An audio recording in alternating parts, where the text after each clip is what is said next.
Bon après-midi à tous et toutes nos excuses pour l'énorme retard accusé ce jour dans le cadre de votre émission Tous Azimuts. Mais qu'à cela ne tienne, nous essayerons de combler du mieux qu'on pourra les 1h45 minutes qui nous restent pour ce rendez-vous de samedi.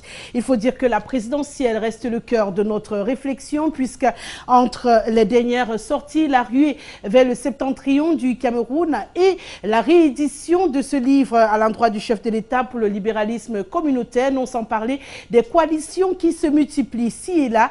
L'élection présidentielle du 7 octobre prochain sera donc au cœur des débats cet après-midi. Mais avant d'y arriver, nous ferons un détour par la situation de la crise anglophone au Cameroun, cette partie nord-ouest-sud-ouest du pays qui a été secouée cette semaine encore par des sorties, non seulement le couvre-feu décidé par le gouverneur de la région du nord-ouest, les dames qui appellent à la paix, mais également cette sortie des sécessionnistes qui a coupé pendant 48 heures la ville de Bamenda du reste du Cameroun. En ouverture, la petite mise en bouche sera axée sur le manuel scolaire une fois de plus ce samedi. Mesdames, Messieurs, merci de nous faire confiance et bienvenue.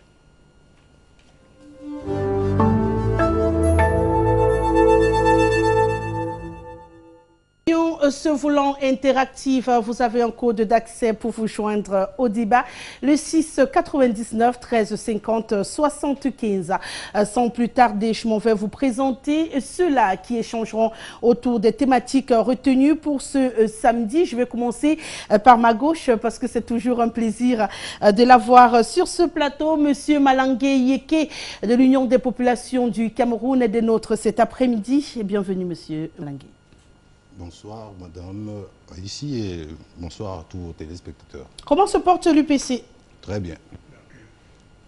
La question peut-être sera posée tout à l'heure, laquelle il a pris l'avance, Monsieur Hervé Emmanuel Nkom, qui est sur ce plateau, l'homme politique, également membre du comité central du RDPC, qui nous fait une fois de plus l'honneur d'être des nôtres cet après-midi. Bienvenue. Le plaisir bien partagé.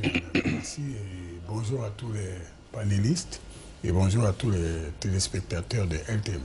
Il nous vient de la commune d'arrondissement de Douala, la deuxième, puisqu'il est conseiller municipal représentant le parti politique l'UDC d'Adamondam Djoya, monsieur Jean-Claude Feuzeux, est des nôtres cet après-midi. Bienvenue, monsieur Feuzeux. Merci, madame Aïssi. Bonsoir à tous les téléspectateurs. Bonsoir à tous les panélistes. On ne sent pas beaucoup l'UDC dans la ruée de ses préparatifs pour la présidentielle. Où en êtes-vous? En fait, je suis conseiller municipal avec les couleurs de l'UDC, mais c'est dans le cadre d'un pacte républicain. En ce qui concerne la campagne de l'UDC, il faudrait s'adresser aux militants de l'UDC et plus particulièrement à son président, qui lui seul a la stratégie de sa campagne. C'est bien à savoir.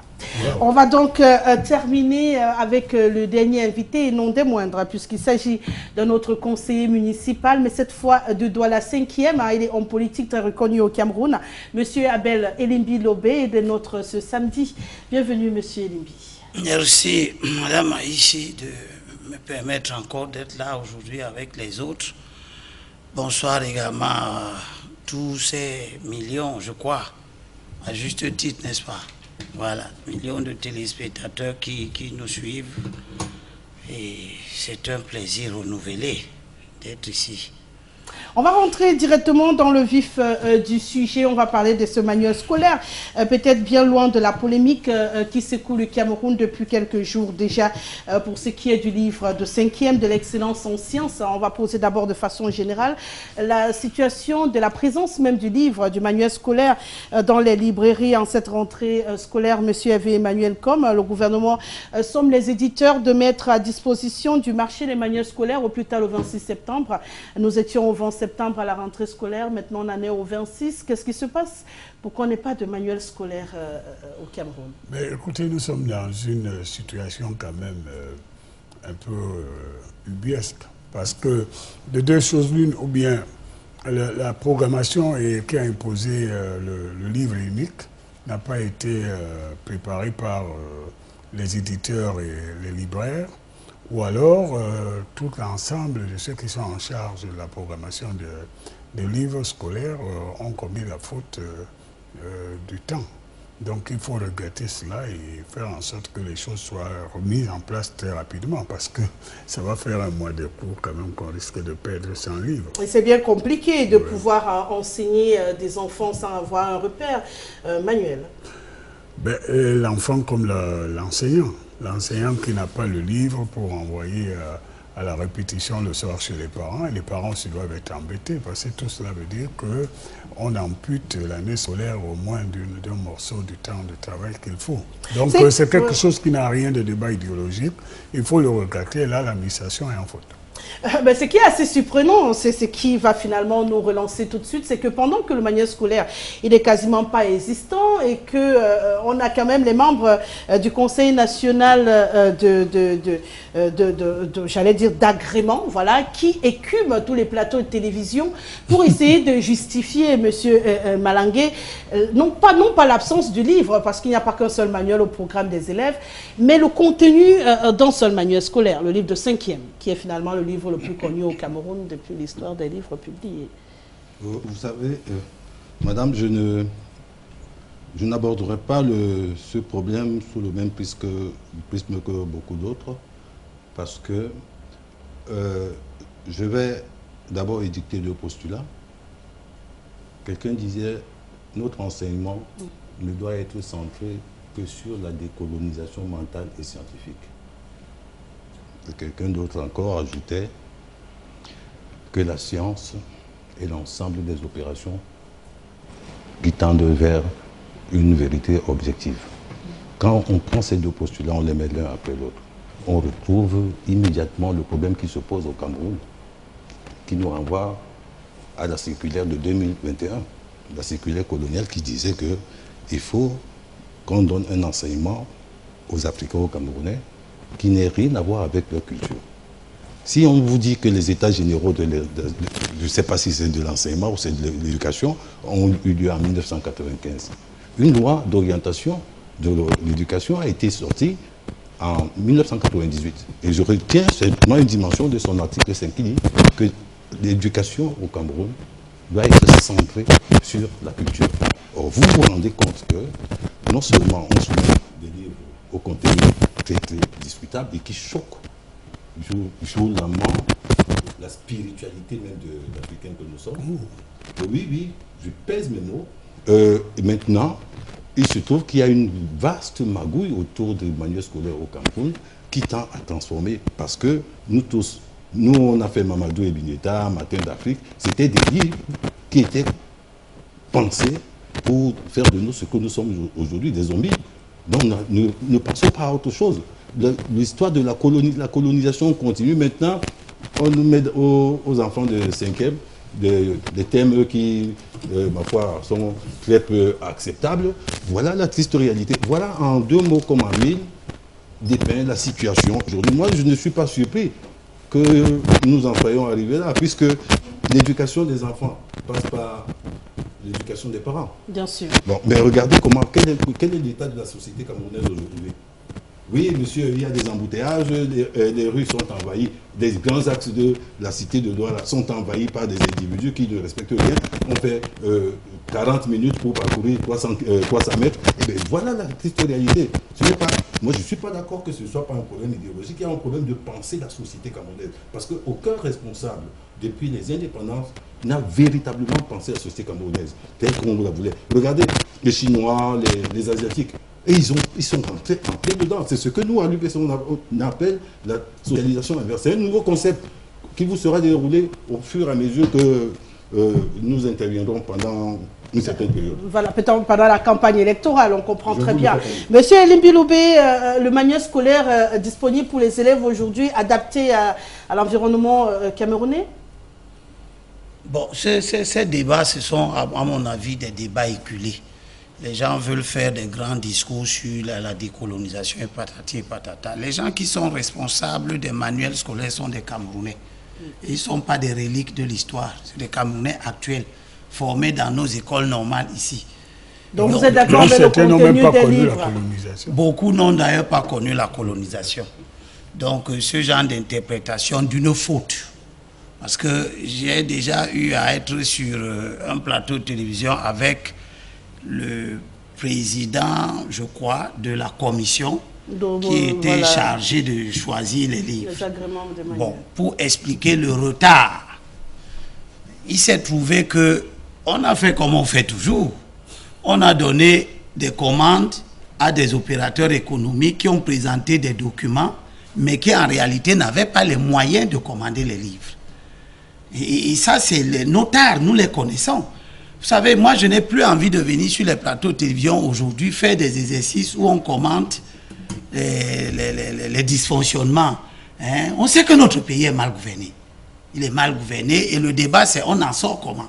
Ouais. Donc nous sommes encore, une fois de plus, c'est une situation où on est victime de la mauvaise façon d'un certain nombre de responsables de faire leur boulot. Bon, maintenant, les livres qui sont prévus là ont été mis en place dans le cadre d'un programme scolaire défini depuis le ministre Bapès. Quand M. Ngale est en place, il décide du livre unique. Nous sommes en janvier, février par là. Bon, il y a une réforme du gouvernement qui forcément n'a pas permis d'aller vite au nouveau ministre entrant. Et puis, on a la question de la capacité des opérateurs économiques, les éditeurs, de mettre le livre à la disposition des élèves à temps. Bon, ça, c'est un problème. L'autre problème, c'est le choix de l'éducation sexuelle à l'école. J'en venais justement. Ça n'est pas non plus quelque chose qui s'est décidé aujourd'hui. Il y a très longtemps, il est prévu au Cameroun l'éducation sexuelle à l'école. Mais là où nous pouvons être heurtés, c'est que tout processus d'éducation est un processus graduel. Est-ce qu'il était bon d'envisager pour les élèves de la classe de 5e certaines notions relatives à l'activité sexuelle de l'homme? Ou même, est-il convenable, sous le prétexte qu'on veut préparer nos enfants à certaines dérives qui existent, qui sont réelles dans la société, bien sûr, et dont on sait d'ailleurs qu'il existe des groupes d'influence qui promeuvent ces dérives-là, qui sont incompatibles avec nos valeurs culturelles. Est-ce que, sous le prétexte de vouloir promouvoir une certaine prudence, préparer les esprits de nos enfants à ces dérives, on peut comprendre que on vienne parler aux enfants de la classe de 5e de certaines notions qu'on aurait pu leur en parler un tout petit peu plus tard. Par exemple, ce livre de 5e qui est controversé, l'idée de l'éducation sexuelle en elle-même, personne n'est contre ça. Oui. Mais peut-être ce sont les expressions. Maintenant, est-ce qu'un enfant de classe de 5e est ouvert à une menace de zoophilie? C'est ça, on peut se demander. Et à quoi ça sert de parler à un enfant de 5e de la zoophilie? Est-ce qu'un enfant de 5e est exposé à un risque d'homosexualité, par exemple? Ah, si. Je serais tenté de dire oui. Je n'ai pas dit ni oui ni non. Je dis tout simplement que... Sauf qu'il faut prendre position, monsieur. Non, moi j'ai une autre position qui est que... Moi j'ai une autre position qui est que... D'abord, je constate que dans ce livre-là, de nombreux aspects de l'éducation sexuelle n'ont pas été évoqués. Ce qui suppose qu'on attend un peu plus tard pour en parler. Parce que le processus éducatif est un processus graduel. Alors, en classe de 5e, faut-il parler à l'enfant du cunnilingus ou de l'appellation? C'est ça la question. Donc, c'est ça le problème.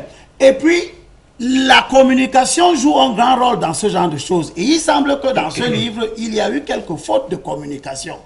Est-ce que quand on parle à un enfant de classe de 5e des pratiques qui réellement ne sont pas dans son univers, parce que je ne crois pas que les enfants de 5e, sous le prétexte qu'ils sont exposés aux influences de Facebook et autres, et qui relèvent là de la responsabilité parentale, merci. Il faut leur parler des pratiques qui relèvent du monde des adultes. D'accord. Fussent-elles des pratiques sexuelles? C'est ça le débat. Vous adhérez à son point de vue, monsieur Nkom?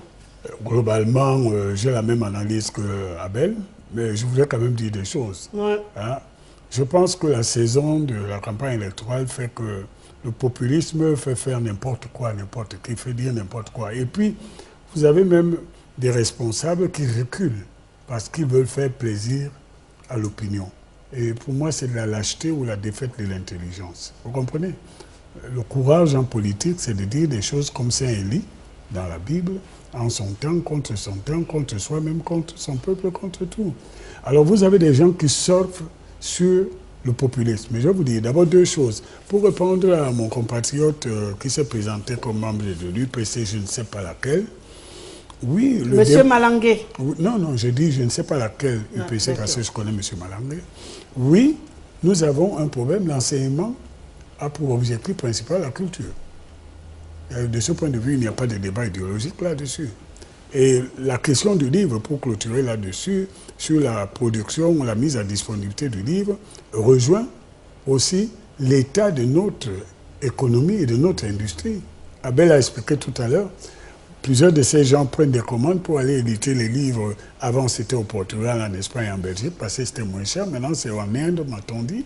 Et certains gagnent les marchés dont ils n'ont pas la capacité de reprendre. Donc, il y a peut-être une faute aussi de ceux qui attribuent ces marchés. Non, il ne fouille pas un peu plus loin.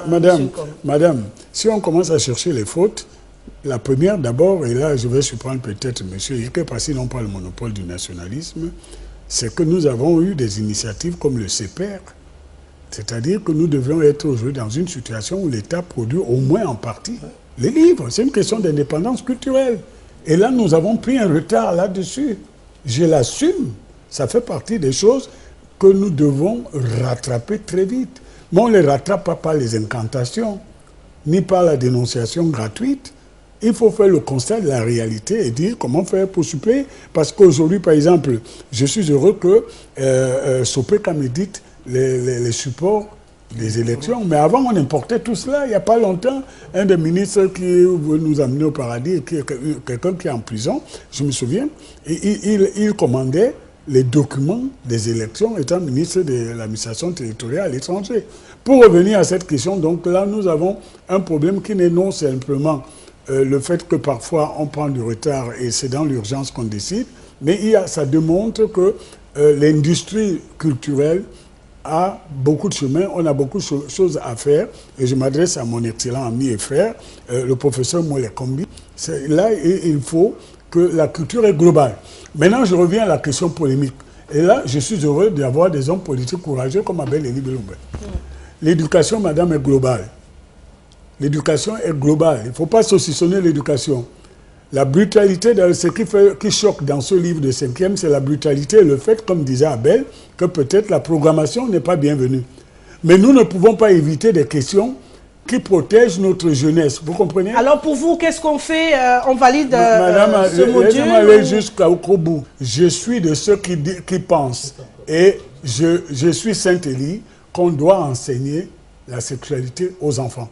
Parce que madame, si vous ne le faites pas, d'autres médias se chargent de le faire à votre insu et avec une brutalité pire. Je vous raconte mon histoire. En 2 secondes. En 2 secondes, en plein Paris. J'avais mes jeunes enfants, leur maman n'était pas là, et un soir, dormant, je me suis réveillé brutalement, j'ai trouvé mon jeune fils qui est maintenant un grand adulte en train de regarder un film porno. Et je n'avais pas coupé, je ne pouvais pas imaginer. J'ai dû engager des conversations avec cet enfant qui est maintenant un grand monsieur pour corriger, pour qu'il ne se déraille pas dans ce genre de problème.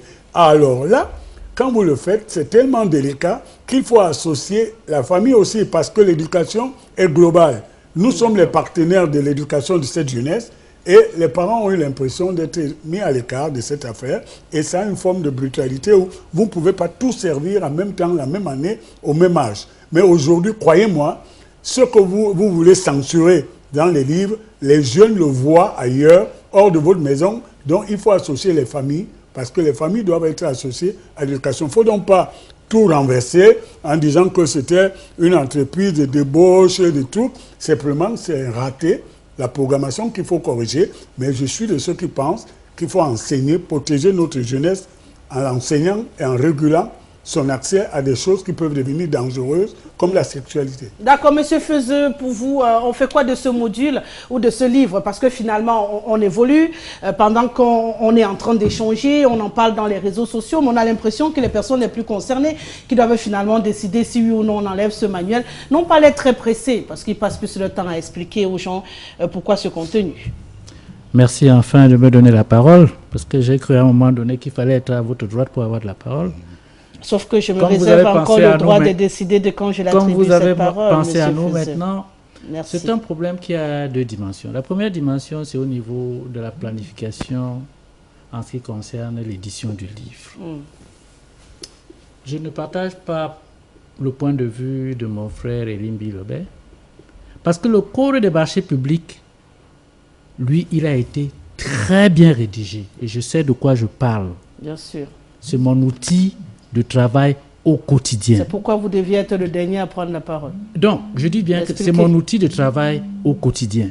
Avant de vous donner, quand on lance des appels d'offres, on définit ce qu'on appelle les termes de référence. Parmi les termes de référence, il y a l'expertise du métier, il y a le délai, il y a l'écoute. On vérifie si vous avez la logistique nécessaire pour faire le travail qui vous est dû. On vérifie si vous avez le personnel nécessaire pour faire le travail qu'on veut vous confier. Si vous avez les moyens, et on vous demande d'ailleurs des cautions d'avance de démarrage, des cautions de soumission. Les cautions de soumission, si vous le déposez et vous perdez, on ne vous le rembourse pas.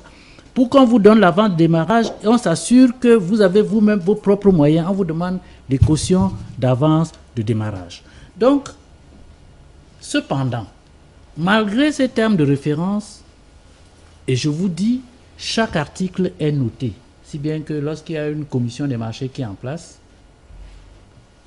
les points sont notés. Si vous avez les références, on note. Si vous avez n'importe quoi, on note. Ça aurait dû être... La traçabilité devrait permettre qu'on recrute, qu'on ne donne le marché qu'à celui. Logiquement, on ne devrait pas avoir on ce retard. On ne devrait pas avoir ce problème. Ouais. Malheureusement, il arrive que nos commis de l'État, pour des raisons que nous ignorons, passent outre ce processus et donnent le marché à qui ils veulent. Pour de vin? Moi, je ne veux pas entrer dedans, pour des raisons inavouées que je ne connais pas. Et ce qui arrive, arrive. Donc, il est arrivé que vous donnez des marchés. Moi, j'ai eu déjà à lancer des appels d'offres. Pour les mêmes raisons, on recrute des gens et vous êtes obligé, malheureusement, de résilier des contrats qui ont été attribués à des gens qui sont incapables de réaliser leur marché. Donc, c'est courant au Cameroun. Ça, c'est un mismanagement que nous connaissons dans tous les domaines du Cameroun. Lui vient de faire 30 minutes là, juste pour traverser 100 mètres sur notre axe principal à Douala. Cela est inadmissible. Le deuxième volet, c'est ce livre de l'excellence. Le contenu de nos bouquins. Le contenu de nos bouquins, je suis d'accord qu'on donne des cours de sexualité dans nos écoles. C'est normal. Le Cameroun n'est pas le premier à le faire. Comme les mathématiques, comme la physique, le programme de 6e est différent de celui de terminale. Comme la sexualité, le programme de 5e est différent de celui d'un Master 2. Donc, si vous confondez ça, alors vous avez échoué complètement. Ce qui est contenu dans le livre de 5e n'a rien à voir avec l'esprit, la mentalité des enfants de 5e. Donc pour vous ne pouvez pas prendre, vous ne pouvez pas prendre les exponentiels pour aller apprendre aux enfants du cours élémentaire 1. Ils ne comprendront rien et ils n'en ont rien à foutre à cette. À quel âge tu as commencé ta sexualité, cher ami, puisque nous sommes des amis? Ma sexualité? Oui. À quel âge tu as rencontré ta première fille? À 15 ans. À 20 ans. Je suis très curieuse d'avoir la réponse. Je connais Jean-Claude. Oh, il a commencé à 15 ans. Mais les enfants de 5e aujourd'hui ont 10 ans. Moi, j'ai eu ma première... Le problème, c'est que les enfants... Mon premier baiser en classe de 6e. Voilà. Oui, tu étais peut-être... Et tu faisais déjà la fellation en 6e? Non. Mais on est d'accord sur le contenu, Jean-Claude. Mais non, je dis bien en ce qui concerne le contenu. Tout à fait. En ce qui concerne le contenu... Mais tu n'as pas répondu à ma question. Je ne vais pas répondre sur le plateau. Je vais pas commencer, je vais te répondre ça sur le plateau quand même. Ben justement, Monsieur Feuzeux, j'en profite de la question que pose Monsieur Emmanuel Combe pour poser une autre. Est-ce que ce n'est pas justement ce petit côté tabou qu'on met autour de la sexualité qui fait que beaucoup de parents aient un problème avec ce manuel? Oui, ma mère avait... Mais c'est ce tabou-là justement, parce que ce qu'ils ont mis, le cours de sexualité qu'ils ont mis dans la classe de 5e, c'était pas prévu pour la classe de 5e. Est-ce que vous imaginez en 3e pouvoir dire à votre fille cunnilingus, même en 3e? S'ils avaient mis ça en 2e année universitaire, ou en terminale, ou en première, on aurait compris. Donc pour vous, monsieur Feuzeux, vous allez jusqu'à la terminale, mais la pourquoi première. pas? Pourquoi il faut aller plus vite? Écoutez, moi je suis un enfant d'une femme de 13 ans. De 12 ans, ma mère avait 12 ans, elle m'a accouché, elle avait 13 ans. Je crois que j'ai de la chance, elle a eu de la chance, mais il vaut mieux encadrer. Vous parlez là que des garçons. Les filles, pour les protéger, il faut qu'on sache la dangerosité de ce qui se passe. Monsieur Malangué, pour vous, finalement, Monsieur Feuzeux, lui, il est en terminale à l'université même. On en a quand même qui tournent autour de 3e. Qu'est-ce qu'il faut finalement? Parce que vous avez décrié tout à l'heure le petit côté loin de notre culture. On fait comment? Puisque l'histoire est là, la réalité est dans le bouquin. Et beaucoup de parents ne veulent pas prononcer ces mots. Finalement, je ne comprends pas pourquoi. Ben, si j'ai bien lu, le Japon est une grande puissance économique. Et c'est l'un des pays où les traditions sont les plus fortes. Je ne crois pas que les Japonais en sont morts, ou alors qu'ils sont moins que les Camerounais ou les Français. Quand on change d'altitude, il faut aussi changer de latitude. N'est-ce pas? Le problème ici, c'est lequel? Les enfants aujourd'hui, à 9 ans, sont en 5e. Bon, 10 ans, 9 ans, ce serait peut-être un peu 10 ans, 11 ans. D'accord. Vous permettez que je dise ces incohérences, vous les professeurs, vous allez les corriger après. Très bien. Donc, une chose est sûre, on est des Africains. L'éducation sexuelle n'est pas une chose qui soit importée d'ailleurs. Il y avait des périodes d'initiation ici en Afrique. On initiait les filles et les garçons à aller au mariage. Alors s'il vous plaît, arrêtez de dire qu'il y a des débats éculés, ou utiliser des propos à la limite très peu corrects. Nous sommes des Africains et nous devons assumer notre africanité. Et cessons de nous laisser influencer par des groupes, des lobbies qui influencent même notre Assemblée nationale pour faire voter des lois qui ne vont pas. Nous avons vu tout récemment des députés qui s'étaient insurgés contre une loi sur le sport, là, qui était, dit-on, initiée par, financée par des gens. Nous, personne. Je me réjouis de ce que vous disiez, M. Combe, que nous n'avons pas le monopole du nationalisme. Et je m'en réjouis. Ah ben oui, je m'en réjouis. Alors, à partir de ce moment, arrêtons de faire du populisme. Ce que je voudrais dire, madame, c'est que dans la culture africaine, il y a des canons pour parler de ces choses-là. On ne peut pas parler de ces choses à la manière dont on en parle là, parce que l'enfant va sortir, il va rencontrer des personnes. Bon, monsieur Malangué, juste pour vous relancer et vous permettre d'aller peut-être jusqu'au bout de votre pensée, parce que je suis curieuse personnellement, jusqu'à cet âge, s'il n'y a pas eu un canal particulier où on m'a expliqué comment ça devrait se passer. Je ne sais pas s'il y a eu rupture entre les générations à un moment donné, qu'il faille qu'aujourd'hui, nous, on n'ait pas connu ces instants assez particuliers et que nos plus jeunes encore moins. Et ce qui fait qu'on a un souci aujourd'hui. Le monde est ouvert. On a ce que vous avez appelé désormais un village planétaire qui veut qu'on se frotte à toutes les cultures. Alors comment trouver le nouveau couloir pour expliquer à ces jeunes ce qui est aussi évident tout en préservant ce nationalisme, ce côté africain que vous protestez, que vous assumez tant. Bon, madame, vous avez parlé... Bon, monsieur Malangué trouve qu'il y a du nationalisme Allez-y, monsieur Malangué. Faites-moi dire même des choses que je ne veux pas dire. Je vais les assumer parce que en votre propre conscience, à l'intérieur de vous-même, vous savez que vous êtes des déviants. Toutes les personnes qui défendent ces choses-là sont des personnes déviantes. Vous avez dit tout à l'heure, qu'il y a eu une rupture. Effectivement, il y a la rupture.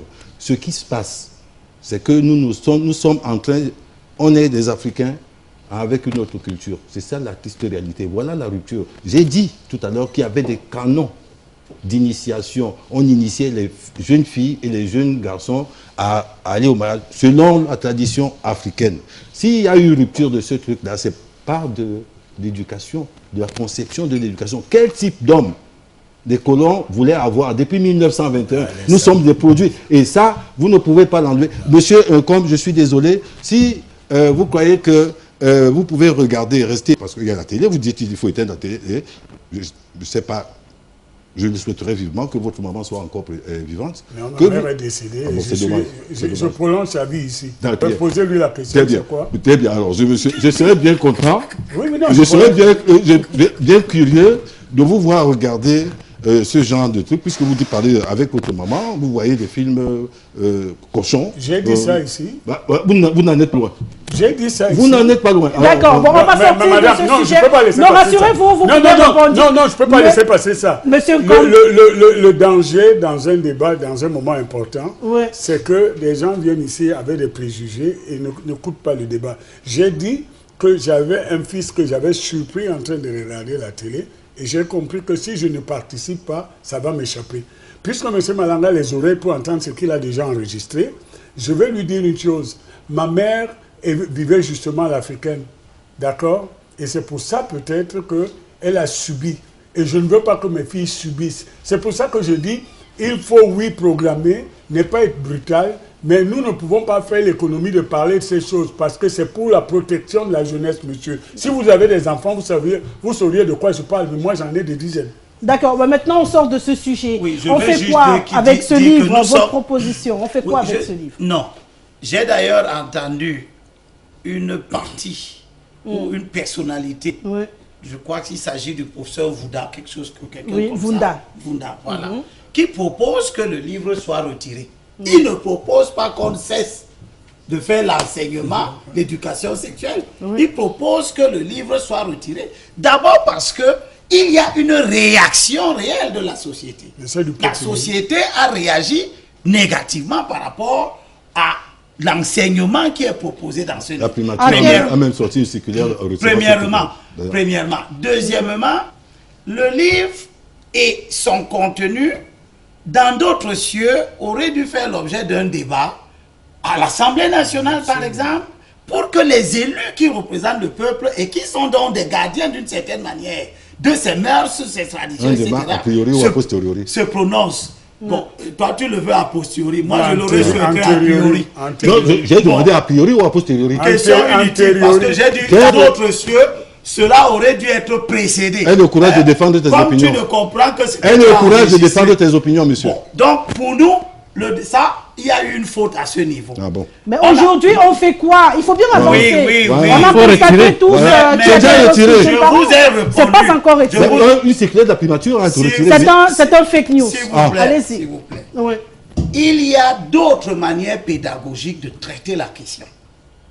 On a vu dans le passé, même sur les textes de loi, qui sont rédigés de manière ambiguë. Et l'autorité de tutelle fait des lettres circulaires à l'intention de ceux qui sont chargés d'appliquer, pour expliquer. Je prends un exemple simple. Sur la fiscalité locale, deux ministères étaient obligés de se mettre ensemble. Le ministère de l'administration territoriale et le ministère des Finances, pour dire comment certains impôts locaux doivent être perçus. Il y a eu par exemple la notion du fait générateur, pour dire que l'impôt, par exemple, la célèbre taxe d'occupation temporaire de la voie publique, qui est un gros désordre dans lequel tout le monde fait n'importe quoi. Mais il y a eu depuis 2009 une lettre circulaire pour dire attention, ce qui génère la taxe d'occupation temporaire de la voie publique, ça doit être une autorisation. Alors on fait quoi de notre livre, monsieur les ministères en charge de ces questions peuvent éditer des lettres circulaires à l'intention des enseignants pour leur dire oui, c'est déjà fait, le livre est écrit, mais voici comment il faudra rendre le contenu pour qu'on obtienne l'effet recherché. Parce que ceux qui ont écrit le livre, ils n'étaient pas mal intentionnés, à mon avis, a priori. Je ne pense pas qu'ils étaient sous qu'une quelconque influence. Mais je dis, tel que ça a été présenté, Hervé l'a dit, Jean-Claude l'a répété tout à l'heure, il y a une forme de brutalité qui n'est pas adaptée à l'enfant de la classe de 5e, c'est tout. D'accord, monsieur Feuzeux, on fait quoi de ce document finalement, votre suggestion? Oui, ma suggestion est simple. Vous savez, lorsqu'on prend une décision, toutes les décisions que nous prenons dans la vie, ces décisions-là ont des impacts dans notre environnement social, économique, environnemental.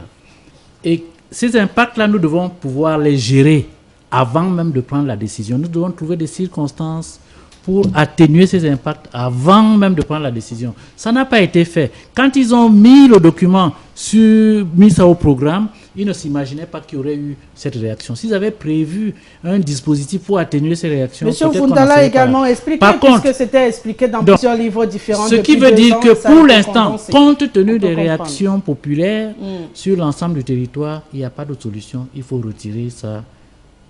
Parce que nous gérons, je vous rappelle qu'il y a des parents également qui n'ont rien contre ce livre. Ils sont combien? Ils sont... Mais comment je suis désolé. Mais disons que la réaction, ce n'est pas une affaire de commande. Je vous dis, toutes les décisions ont des impacts. Maintenant, si nous prenons comme décision de retirer ça, l'impact c'est que on a commandé les livres. Il faut prendre des dispositions pour dédommager ceux qui vont imprimer les livres. Et vous avez l'impression que c'est possible, c'est faisable? C'est faisable. À l'état actuel des finances au Cameroun. Il faut le faire, il faut le faire parce que l'impact sur le plan social est catastrophique. D'accord. Je finis avec vous, monsieur Evencom. On fait le dernier tour sur le sujet. Monsieur Malangué, à votre avis, qu'est-ce qu'on fait de ce document? Vous avez sûrement une suggestion, puisqu'aujourd'hui on en est là. Le livre « L'excellence en 5e » existe. On fait quoi? Madame, si la clameur publique, déjà, est aussi forte contre ce machin-là, je crois que sa destination, c'est le pilon. Et on remplace, on fait comment le temps de commander un autre ouvrage? On n'aura pas de sciences en 5e cette année? On ne peut pas donner des bonus au diable quand il a raté son coup. Donc du coup, on n'a pas de livre de sciences en 5e cette année? Parce que si on retire ce livre, c'est vers cela qu'on court aussi. Quand M. Nkoma parlait d'une structure qui s'appelait CEPER et qui est décédée parce qu'on ne sait pourquoi, si elle avait existé en moins de 2, 3, 4 semaines, elle aurait suppléé à ce truc-là. Donc voilà, on ne donne pas de bonus. Avant ce livre-là, il y avait un autre. On ne donne pas de bonus au diable quand il a raté son coup. Ce livre doit aller purement et simplement au pilon sans dédommager qui que ce soit, parce que tous les mafiosos qui sont autour des manuels scolaires là, pour une fois, ils vont enregistrer dans leur comptabilité des pertes. D'accord. Monsieur Nkom, dernière suggestion, on fait quoi de ce livre? Ben, écoutez, moi je suis pour qu'on maintienne le livre. D'accord. Je suis pour qu'on maintienne le livre parce qu'il y a, pour maîtriser le contenu d'un livre, il y a ce qu'on appelle le professeur ou l'instituteur. Il y a aussi la famille. Je pense que ce débat est bien venu parce qu'il permet de montrer qu'on ne peut pas, même les parents irresponsables, laisser les enfants au seul personnel de l'éducation nationale. Il faut que tout le monde participe et qu'on dise pour les prochaines rééditions de reprogrammer pour sortir certains thèmes, là, de ce livre pour les remettre ailleurs. Mais moi, je vous dis une chose, madame.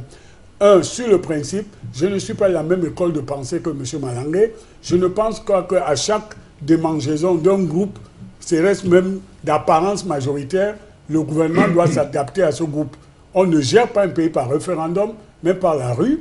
Et les décisions qui ont été prises, il faut les assumer en apportant des corrections. Si ça avait été une élection, vous auriez dit que la majorité a gagné. Maintenant, quand vous dites d'un groupe, même d'apparence majoritaire, le gouvernement ne doit pas céder. Je dis que... C'est vous qui avez dit. Je dis, M. Malangué, peut-être vous n'avez pas l'expérience du management, mais on ne gère pas... Je viendrai m'inscrire à vos cours, monsieur. Non, j'ai dit l'expérience. Non, arrêtez votre cinéma, là, pas avec moi, s'il vous plaît. Vous parlez, débattons. N'allez pas, ne franchissez pas la ligne rouge, je vous en prie. Je pense que M. Malangué n'a pas l'expérience du management.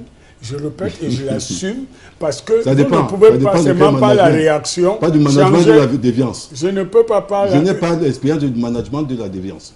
Ça, vous avez je raison. ne peux pas penser que M. Malangué soit un homme très fréquentable parce qu'il ne supporte pas un point de vue qui n'est pas le sien. Je dis que quand on a pris une décision, qu'on voit quand on a pris une Je vais en venir au jugement de valeur, ne vous inquiétez pas. Si. D'accord. Vous me permettez de le faire parce que vous manquez de tenue à mon égard. Non, mais c'est vous qui avez commencé. Non, je dis que quand on a pris une décision, surtout quand une décision est d'ordre public, il faut faire attention que ce n'est pas par l'agitation ou par des manifestations qu'on corrige cela. Il faut prendre le recul, voir ce qui est positif, ce qui est négatif, et ne pas céder, n'est-ce pas, au gouvernement de l'opinion. Donc je pense que l'enseignement sexuel n'est remis en cause par personne. D'ailleurs, c'est un élément de protection de notre jeunesse. Mais il faut la reprogrammer et ne pas la rendre brutale pour que ça ne rende pas ceux qui ne sont pas encore en âge de le faire précoce. Et ça doit protéger. Savez-vous à quel âge les jeunes filles au collège sont enceintes, mais parfois par leurs propres enseignants? Donc quand vous êtes un parent, et que vous êtes un parent ayant de l'expérience, vous faites très attention dans ce genre de débat. Vous essayez de voir qu'est-ce qui est une avancée, qu'est-ce qui est un danger. Alors des gens qui viennent sur les plateaux de télévision proclamer le machin, la bienveillance, ils n'ont pas de raison de se croire supérieurs aux autres. Parfois, ils n'ont même pas la dimension familiale qu'il faut pour parler comme ça. Madame, d'accord. Madame, si le panafricanisme ou le nationalisme de M. Malanga, c'est vivre dans l'âge de la pierre taillée, qu'il aille vivre ça seul dans sa cabane. D'accord? Je n'arrive pas à comprendre ce débat stérile. Ce module est enseigné depuis bientôt 3 ans et tous les ouvrages ont ces expressions dites crues. Mégouya, lui, professeur des lycées hors échelle, qui écrit ce matin. Bonsoir, monsieur Elimbi passe dans la télé avec les versets bibliques. Non, il n'a pas encore commencé avec les versets bibliques, s'il vous plaît. Ce qu'il dit vient de lui. C'est moi qui ai donné un verset. Non, bon, lisez tout. Moi, je n'ai pas peur. Lisez même si... Bonsoir le plateau. Le livre de 5e fait un débat tard, car la société devrait commencer par le premier sujet, qui est celui du film qui, à l'époque, était interdit aux moins de 18 ans et qui actuellement se voit dans les chaînes sans problème. Ismaël qui nous écrit depuis Fumbane. Bonsoir le panel. La sexualité en classe de 5e n'hérite pas avec nos valeurs religieuses et traditionnelles. C'est Youssouf qui écrit. Salut à tout le plateau.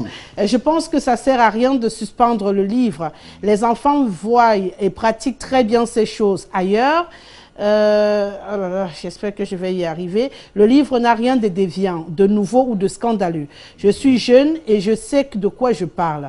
Il faut plutôt leur apprendre cela depuis le bas âge. Arrêtez avec vos histoires de culture africaine. Calmez-vous les vieux, c'est plus la même époque. C'est Dominique Ndiana qui nous écrit depuis Yaoundé. Que le monsieur de l'UPC nous donne ses canaux d'éducation sexuelle. Bon après-midi au panel. Vivement que le livre soit sur le marché. Aucune œuvre humaine n'est parfaite. C'est Madame Go qui écrit ce matin.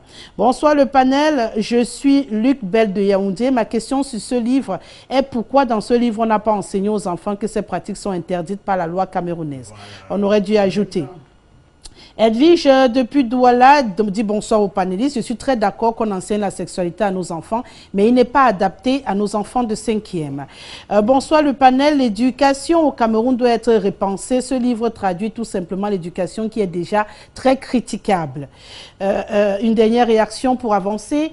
Bon, c'est Jean qui a juste dit bonsoir. On va s'arrêter là pour avancer. Monsieur Feuzeux, vous comprenez à travers ce SMS qu'il y a un très bon équilibre entre les parents qui sont pour et ceux qui sont contre. À partir de là, on va laisser le soin à ceux qui éduquent nos enfants peut-être de trouver le processus pour qu'on ait moins d'expression assez inquiétante pour ceux qui sont conservateurs et qu'on puisse en même temps réussir à en faire des enfants plus informés et plus ouverts pour l'avenir. Je pense que c'est ce qui est aussi bien pour le Cameroun. On avance dans ces débats cet après-midi. On va parler de nos axes routiers sur la Select installée cet après-midi. Le ministre des Travaux publics, Emmanuel Nganou Ndjoumessi. On va commencer par l'état général des axes routiers au Cameroun. Ce qui est intéressant, c'est que j'ai eu un panel à 80% en retard cet après-midi avec les mêmes raisons. C'était les routes, c'était les embouteillages pour la majorité. Monsieur Emmanuel Comme, le ministre des Travaux publics, qui est revenu récemment du Septentrion, s'est dit très déçu de l'avancée et du rendement de la qualité des axes routiers en construction dans cette partie du Cameroun.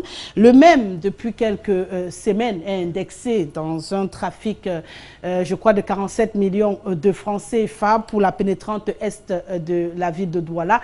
D'ailleurs, on va s'arrêter sur cette question. Monsieur Nganou Ndjoumessi, vous avez l'impression qu'il fait véritablement son job pour les routes du Cameroun? Parce que nous, on a un sérieux problème, on n'arrive pas à se déplacer au Cameroun. Madame, Nganou Ndjoumessi fait très bien son job. D'accord. D'accord. Et c'est un excellent ministre. je crois qu'il faut arrêter dans ce pays avec des gens qui parlent des sujets qu'ils ne maîtrisent pas souvent. Vous comprenez? Quand on me dit qu'il a donné, comme s'il prenait de sa poche ou d'un tiroir, 47 milliards pour donner pour 9 km de route, c'est du n'importe quoi. Et ça ne plaît qu'aux oreilles qui aiment ce genre de conneries. Permettez-moi quand même que je fasse une parenthèse aussi. Bien sûr. Les routes peuvent peut-être être mal faites ou ne sont pas assez. Mais il n'y a qu'un lien indirect entre le nombre de routes et le trafic. Le trafic, c'est le fait du désordre dans un espace où on n'a pas régulé très bien la circulation. Vous comprenez? Il y a des villes qui ont moins de routes que Douala, mais où il y aurait moins d'embouteillages que ce que nous avons subi aujourd'hui. Pourquoi? Parce que ce qu'on appelle l'emprise publique dans une route, la règle moyenne, c'est qu'une route a 10 mètres, donc 7 mètres de circulation et 3 mètres, 1 mètre et demi, 1 mètre et demi de trottoir. Le problème, c'est que les emprises publiques sont occupées par des gens, des commerces, et je parle ici devant les conseillers municipaux qui savent très bien que c'est une question de voirie. Donc vous êtes satisfait des routes au Cameroun?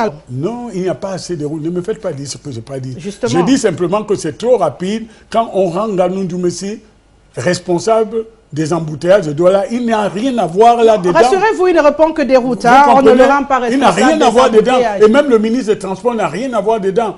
On sait qui est responsable de la voirie à Douala, c'est la communauté urbaine.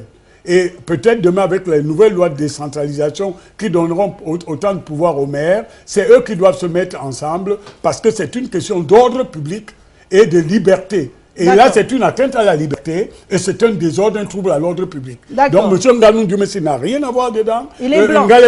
Non, c'est pas qu'il soit blanc. Quand il y a un problème sur l'axe lourd, oui, Nganou Ndoumbessi répond de la vesticité de cet acte, des bus qui sont en faillite, de l'état de travaux publics, d'accord? Mais ni Nganou Ndoumbessi, ni Ernest Masséna Ngalé-Bibé ne sont responsables des embouteillages en Dokoti et en Bopi, au camp Bopi, et ici, où les Chinois occupent, comment on appelle le boulevard là, on allait au Chilmaret, Amadou Aïdjo. Ça, c'est le désordre, il faut que ça cesse. D'accord.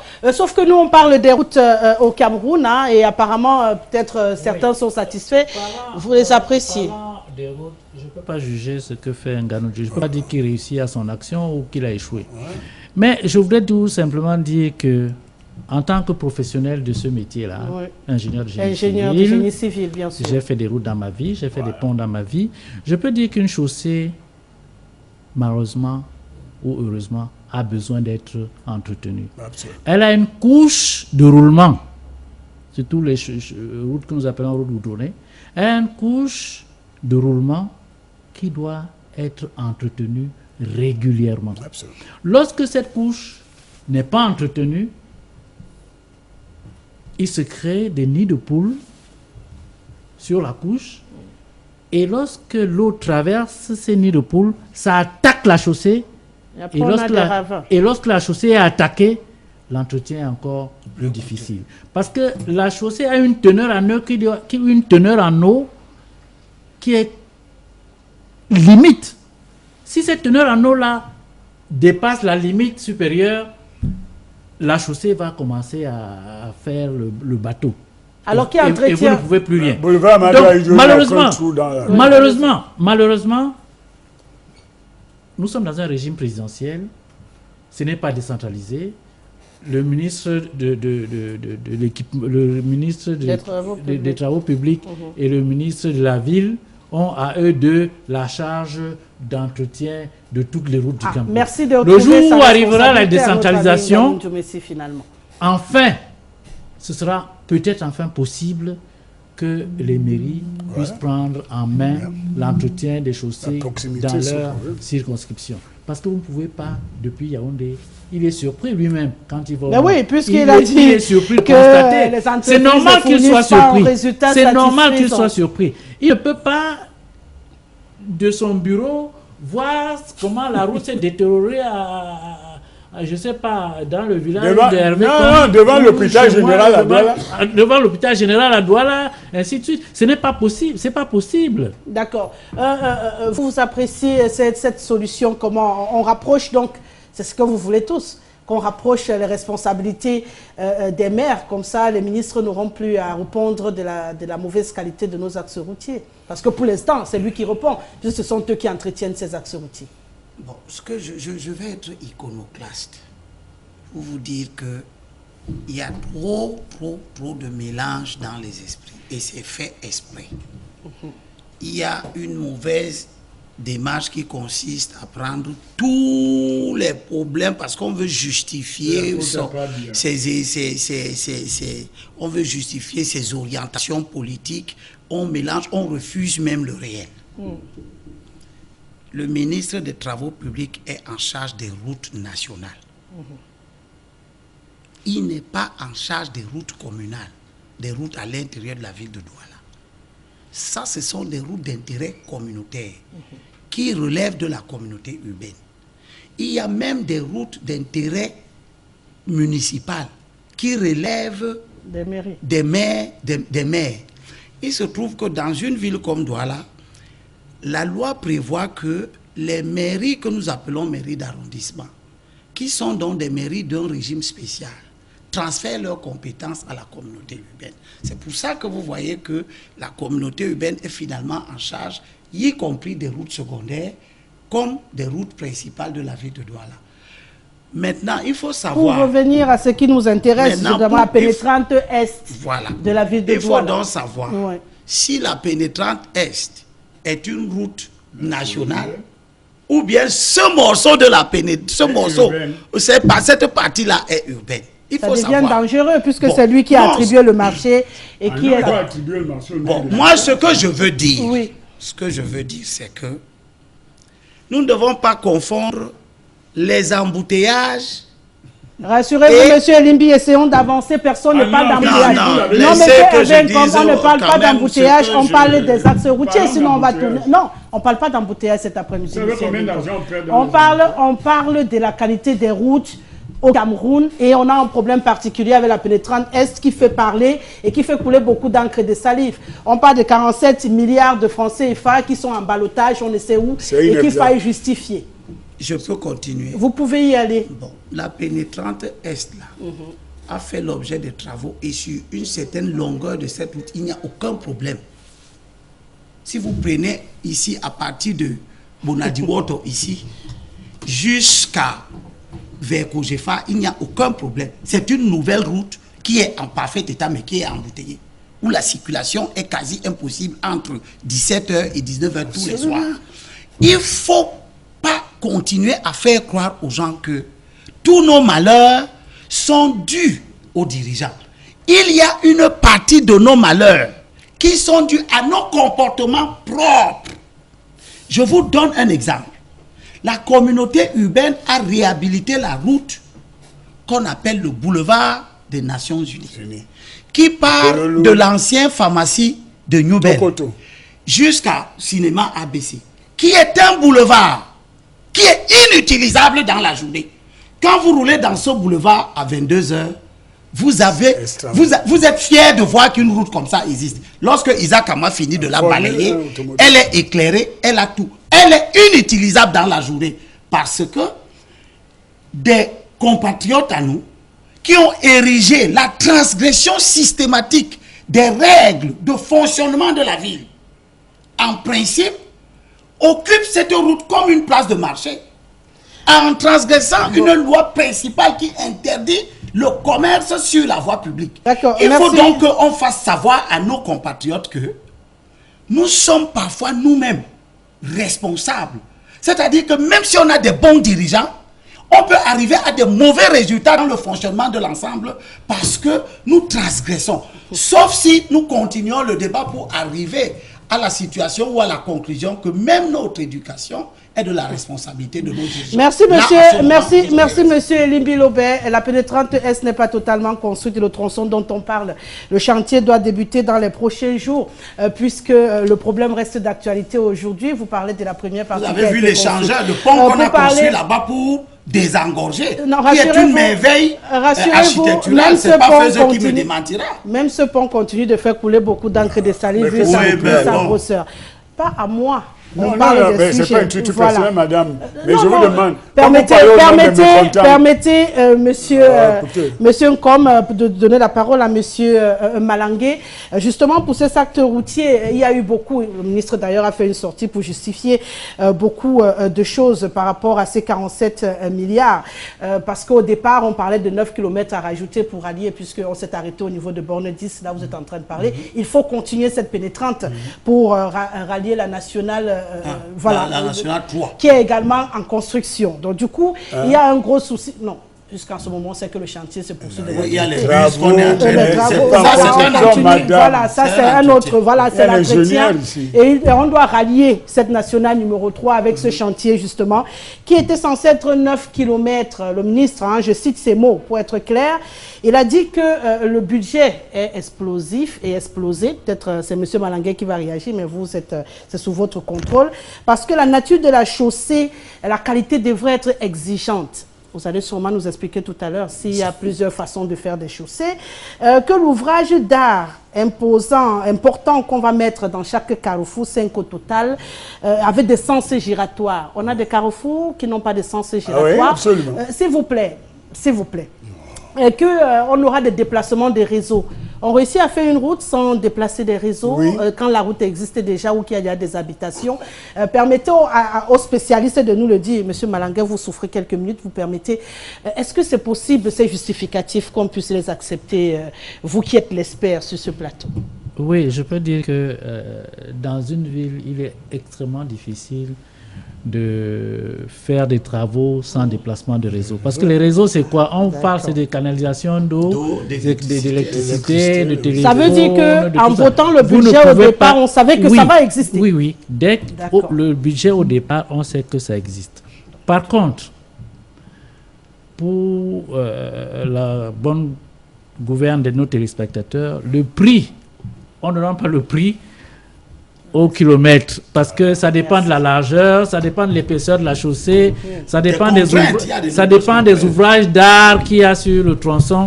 Donc, le prix peut varier d'une route à une autre. Une route peut avoir des caniveaux, une route peut avoir... Donc, il y a beaucoup de paramètres qui rentrent en jeu pour déterminer le prix d'une chaussée. Vous avez des chaussées lourdes, vous avez des chaussées faibles, vous avez des couches de chaussées qui font 50 cm d'épaisseur, il y en a qui font 30, ça dépend des matériaux qu'on a utilisés pour faire la chaussée. Donc, il y a beaucoup d'éléments qui rentrent en jeu pour définir le prix d'une chaussée. D'accord, je reviens à vous tout à l'heure. Monsieur Malangué, donc ça veut dire qu'on a pensé cette route, on a pensé comment elle devrait être, mais on n'a pas pensé au coût financier que ça devrait avoir à la fin, pour qu'on ait ce débat aujourd'hui entre un montant qu'on a quitté pour un autre, comme si on était surpris du projet qui était en train d'être mis sur pied également. Vous voyez, madame, il y a certains puristes qui sont finalement revenus à la réalité en reconnaissant qu'il y a certaines attitudes déviantes qui posent des problèmes à nos structures. Donc, la route, la pénétrante dont il est question, c'est une route stratégique pour l'économie du Cameroun. Bien sûr. Donc, quand si le projet de réflexion de cette route ou bien d'aménagement a été mature, s'il a été mature, ça, je parle conditionnel, nous n'en serions plus à spéculer sur des réseaux et tout ça, parce qu'on aurait bien introduit, on aurait fait une étude de faisabilité au préalable et on aurait tenu compte de tout cela. Hein. Bon, mais maintenant, des experts en tout, qui défendent des individus, je trouve que voilà, il dit c'était un tronçon en 2 phases.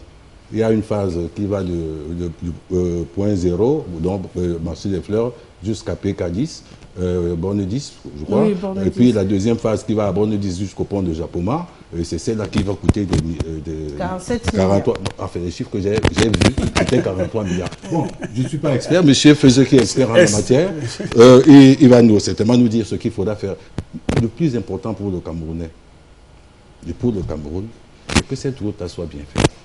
Parce qu'il a parlé d'une largeur peut-être 300 de part et d'autre de trucs. Ce serait super. Mais on élargirait aussi le pont. Parce qu'il y aurait toujours un goulot d'étranglement. C'est faisable. Si. On est dans le projet. C'est pas dans le budget. Le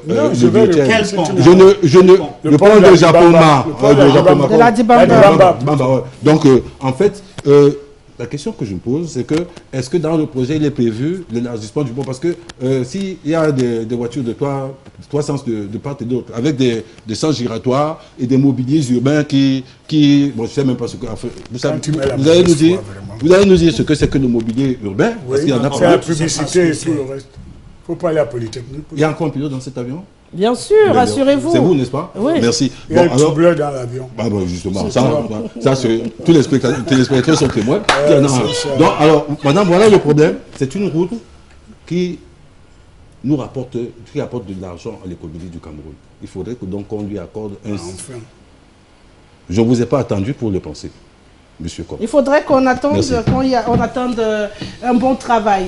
Et maintenant, la question qu'il pose à Monsieur Cobb n'est pas mauvaise. Est-ce qu'on va élargir le pont de la Dibamba? Parce qu'on a eu le problème un peu plus loin avec le pont noir, puisqu'on en parle, il faut bien qu'on sorte du sujet.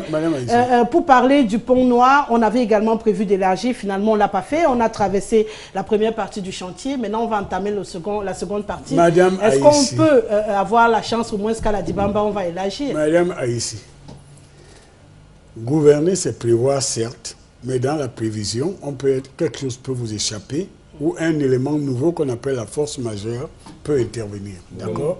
J'ai participé au financement comme banquier, au financement des ouvrages, que ce soit le barrage de Inca, qui est quand même le plus grand en Afrique noire, qui se trouve à l'ancienne Zaïre, ou les routes. Ce que l'ingénieur Feuzeux vient de vous expliquer, ça c'est une route classique. Il se trouve, comme M. Malangé, nous on est d'accord, que la voie dont il s'agit est la première voie de transport, de communication de toute l'Afrique centrale. Sur cette voie transite près de 70% de tout le commerce et l'économie d'Afrique centrale. Comprenez bien. Et deuxième chose, parce que cette voie est névralgique, elle est sollicitée par des engins qui n'avaient pas au départ été prévus, parce que comme M. Feuzé l'a expliqué en ingénieur, mais l'épaisseur de la chaussée d'une route dépend de ce qu'elle doit supporter. Voilà. Parce qu'une route a une vie. Et bon, troisième chose, madame, je vais vous dire quelque chose qui va paraître comme une évidence, mais quand les politiciens de mauvaise foi ne veulent pas dire, il y en a qui sont de mauvaise foi, d'accord? Lorsqu'on a fait cette route, même dans un passé récent, on n'avait pas prévu que le stade de Yassa, c'est comme ça que ça s'appelle, de Japoma, serait là, sur cette voie. Ça veut donc dire que ça modifie la sollicitation de cette voie. Monsieur Feuzé peut l'expliquer en français d'ingénieur plus facile pour les gens. Ça veut donc dire qu'il faut additionner des ouvrages qui n'étaient pas dans le projet de base. Et là où je suis d'accord avec vous, Madame Aïssi, c'est que le gouvernement a un déficit de communication. Il devrait expliquer que... Sur lesquelles il a raison. Il a raison. Il devrait expliquer comme M. Feuzé l'a fait, malgré le fait qu'il soit, entre guillemets, entre parenthèses, opposant, a expliqué tout à l'heure en disant que lorsqu'il y a des éléments qui doivent s'ajouter à un ouvrage, ça modifie le coût, qui n'est pas seulement le coût du kilomètre, ça devient le coût de l'ensemble de l'ouvrage. Donc, moi, je vais essayer de communiquer, même si je n'ai pas été envoyé pour ça, pour le gouvernement, la présence du pont de Japoma et du fait qu'il y aura la canne, en plus du fait qu'il y a une augmentation exponentielle de cette voie, tant qu'on n'a pas créé un parc à bois fictif, artificiel, avant le pont de la Dibamba, tant qu'on n'a pas cette voie, et Abel a expliqué tout à l'heure, la transgression qui est dans la culture des habitants, des voisins de cet ouvrage, fait que ça augmente le coût, madame, et il faut impérativement mettre des éléments additifs, y compris le mobilier urbain, pour que cette voie, en plus du stade, soit un projet intégré. Et ça, le gouvernement ne l'explique pas assez. Du coup, on arrive à des campagnes telles qu'on raconte comme si Emmanuel Ngannou-Messi aurait pris de sa poche ou mis dans sa poche 49 milliards. Il faut être sérieux. Vous comprenez? Il faut être sérieux. Et ça n'a aucun lien avec les embouteillages dans la ville. Vous comprenez? J'ai reçu dernièrement... tout le monde le sait. Non, madame Aïssi... Non, la plaidoirie a suffisamment duré, monsieur. Vous mettez le doigt dans une question démocratique et qui est très sensible en ce moment. J'ai reçu une mission de l'Agence française de développement combinée avec la Banque mondiale qui était en train de voir comment est-ce que les routes qu'elle a financées peuvent permettre à rendre le transport fluide. Il manque, et Jean-Claude Fezé va nous l'expliquer, des routes de contournement. Des routes sont comme des entonnoirs chez nous. Quand vous allez à Bonandio, que vous venez d'Aquanor, si c'est embouteillé au rond-point de Daïdo, vous ne sortez plus. Tout à l'heure, je suis arrivé en retard parce qu'on a fait en sorte que la douche, le rond-point de la douche de Douala, quand vous êtes et que vous traversez devant les agences de transport qui se permettent tout et rien, et les Chinois et leurs clients qui sont sur la chaussée, vous ne pouvez plus sortir, vous êtes coincés. Voilà la question qu'on doit résoudre. Et elle demande donc qu'il y ait des routes parallèles pour qu'on puisse sortir et qu'on casse. Je crois que le délégué du gouvernement est en train de... C'est mon ami et quand je lui dis, il comprend. Il faut un courageux dans cette ville pour casser et faire respirer la ville. On perd la croissance, on perd économiquement et c'est un élément d'insécurité. Un périphérique. D'accord. On va sortir avec vous, monsieur Fezé, des solutions.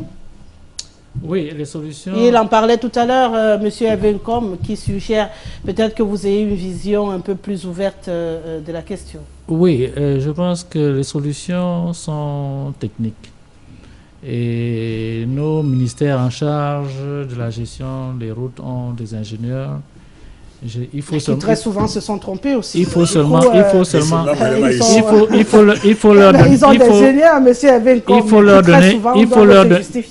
leur donner les moyens de travailler. En ce qui me concerne, chaque fois que j'ai été consulté, j'ai fait ce que j'ai pu, souvent avec beaucoup de satisfaction. Vous n'avez qu'à voir, par exemple, l'université de Douala PK16. Ah, c'est beau.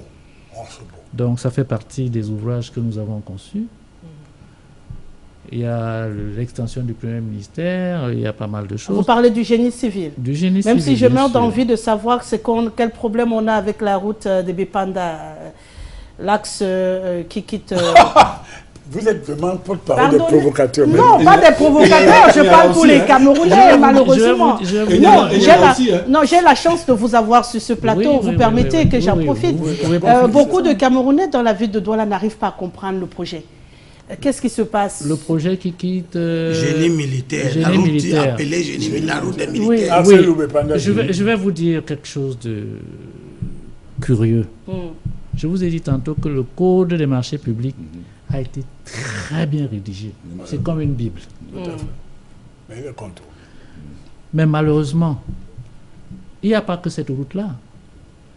Dans la plupart, chaque fois qu'on a donné le travail de construction de la chaussée à une entreprise, quelques entreprises boiteuses camerounaises, on ne respecte plus les règles de l'art. Je vous dis que les techniques de même le génie civil fait face... Même le génie militaire. Le génie militaire est venu en rescousse. Ce qu'il dit là est différent. Oui, c'est Razel qui avait ce tronçon, on n'a pas peur de lui. Oui. Donc, vous savez, quand on leur donne le travail, dès qu'ils ont perçu l'avance du démarrage... Ils font le chantage à l'État. Ils font... parfois le chantage à en attendant, M. Evencom, c'est à même Razel qu'on a donné la pénétrante Est qui fait chasser actuellement aussi. Donc, la route de Niala souffre du fait qu'elle n'a pas été entretenue. Et lorsque le pont s'est cassé, elle a eu une surcharge. Elle a eu une surcharge qu'elle n'attendait pas. Et la route s'est dégradée de manière exponentielle. C'est le civisme dont faisait état M. Libé. Je vous dis que lorsque le pont s'est affaissé, lorsqu'il y a eu affaissement sur l'axe lourd qui va à sur la pénétrante, toutes les voitures à partir ont dévié sur Niala, et Niala s'est vu en train de supporter un trafic inhabituel, pas prévu, contre nature, et c'est tout à fait normal que si vous vous asseyez sur cette chaise-là à 5, elle va se casser la gueule. Et pourquoi la buse a rompu? Non, c'est le sol. Évitez monsieur Fezé en même temps et là comme vous autres. Sinon, il passerait la journée à essayer de demander des réponses de tout ce qui est anormal sur nos axes routiers au Cameroun. En 30 secondes, monsieur Elimbilo. Oui, juste pour dire que il faut on est dans une situation où la confiance avec les dirigeants est rompue. Voilà. Merci. Au point que même ce que les dirigeants font qui est bon, on trouve des gens pour expliquer que c'est fait outre mesure. Vous trouvez des gens qui n'ont aucun savoir. Et c'est ça le danger de la situation camerounaise. Tout le monde parle de tout. Chacun connaît le prix du kilomètre de la route. Mais tous ceux qui parlent là et qui écrivent dans Facebook, il y a très peu de gens sérieux là-dedans.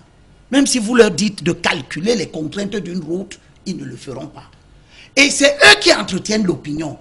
Ça crée donc ce climat d'électeurs face auquel le gouvernement paraît quasi désarmé. Or, il a des gens pour pouvoir expliquer quand c'est explicable. Et je termine par là pour dire que dans la situation concrète de la ville de Douala, vous avez des embouteillages inextricables à certains endroits. Je vous donne le boulevard de la République, qui part de l'hôtel Somatel ici, jusqu'à École publique de Daïdo. Il n'y a aucun trou nulle part sur ce boulevard. Et pourtant, c'est la route la plus embouteillée de la ville. À cause du comportement des usagers. La poubelle aussi. Vous avez des bensiquineurs qui ont décidé d'élire domicile sur la voie publique. Vous avez un nouveau comportement qui est apparu. Des restaurants ambulants, certes, qui sont prévus dans la législation camerounaise. Ah, merci de mais le qui dire, parce que je s'établissent. m'apprêtais à Mais vous qui, rappeler. non, si vous lisez la loi portant fiscalité locale, vous allez trouver des rassurez-vous, je le restaurants. sais. Même le jambo. Maintenant, Même le vous jambo. avez des restaurants ambulants. On n'a pas dit que les restaurants ambulants sont des restaurants qui s'établissent sur la chaussée. Et les ordures ménagères? Bon, vous avez tout ce monde-là, tout ce Non, monde les ordures qui ménagères. crée les conditions d'une utilisation qui n'est plus optimale de la voie publique. Je serais Et tenté, nous sommes tous Elim gênés. de vous demander à qui Vous la avez faute. maintenant un nouveau comportement. C'est celui de tous ceux qui roulent en sens inverse. Voilà. Au nom du fait que l'autre côté, qui est leur côté normal où ils devaient rouler, est embouteillé. Quand ils viennent rouler dans l'autre sens, ils empêchent les véhicules qui sont dans leur bon droit de rouler normalement. Donc, créer un nouvel embouteillage. Et nous sommes dans une spirale qui est une spirale de l'incivisme. C'est exactement comme dans le transport du courant. D'accord. Il y a, si vous voulez améliorer l'alimentation en électricité, avant de construire de nouveaux barrages, réduisez d'abord les pertes jour qui sont connues dans le monde. D'accord, Et l'ingénieur est là, qui dans notre réseau sont de l'ordre de 30%. Si vous récupérez cette énergie qui est perdue dans l'échauffement des tables, eh bien, vous alimentez un certain nombre de familles. Merci, monsieur Elim Belobert. Sur le plan culturel et éducationnel, les déviances que Non, vous donnez. D'accord. Deviens d'abord conseiller. Quand tu seras conseiller, tu comprends. Et limite, tu ne dis rien du tout. Voilà. D'accord. Tu as dit tout. Merci Tu dis rien du beaucoup. tout. Si vous permettez qu'on avance, je vous promets qu'on aura 15 minutes à rattraper, qu'on ne peut pas rattraper. Donc, si vous permettez qu'on puisse aller de l'avant pour parler de cette crise anglophone après la transition.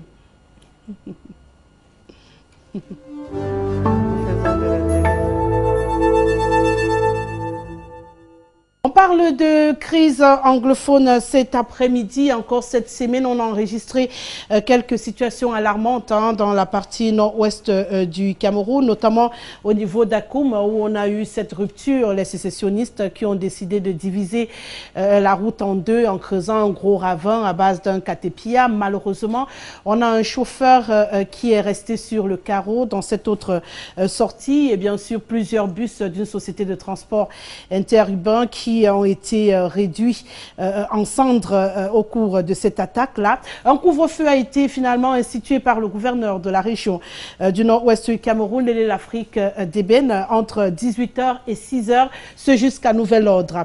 Et ce qui est assez surprenant dans cette situation, c'est que les sécessionnistes, M. Elim Belobert, ont immédiatement fait une sortie pour dire que ce couvre-feu, ils allaient l'instaurer de façon radicale 24 heures sur 24, puisqu'ils voudraient qu'il n'y ait plus fonctionnement. Où est-ce qu'on en est finalement aujourd'hui de ce côté-là? Est-ce qu'on peut finalement avancer, puisqu'on a eu également cette réunion des ministres des gouverneurs, j'allais dire à Yaoundé, où on a demandé à ce qu'il y ait finalement élection dans toutes les 360, si j'ai une bonne mémoire, communes que compte le Cameroun. Est-ce que vous pensez qu'on peut y arriver avec ce genre de situation? C'est le principe. La faisabilité peut être tout autre. Le principe, c'est que les élections doivent avoir lieu sur l'ensemble du territoire. Et auront lieu. Deuxième chose, je suis pour que l'État gagne.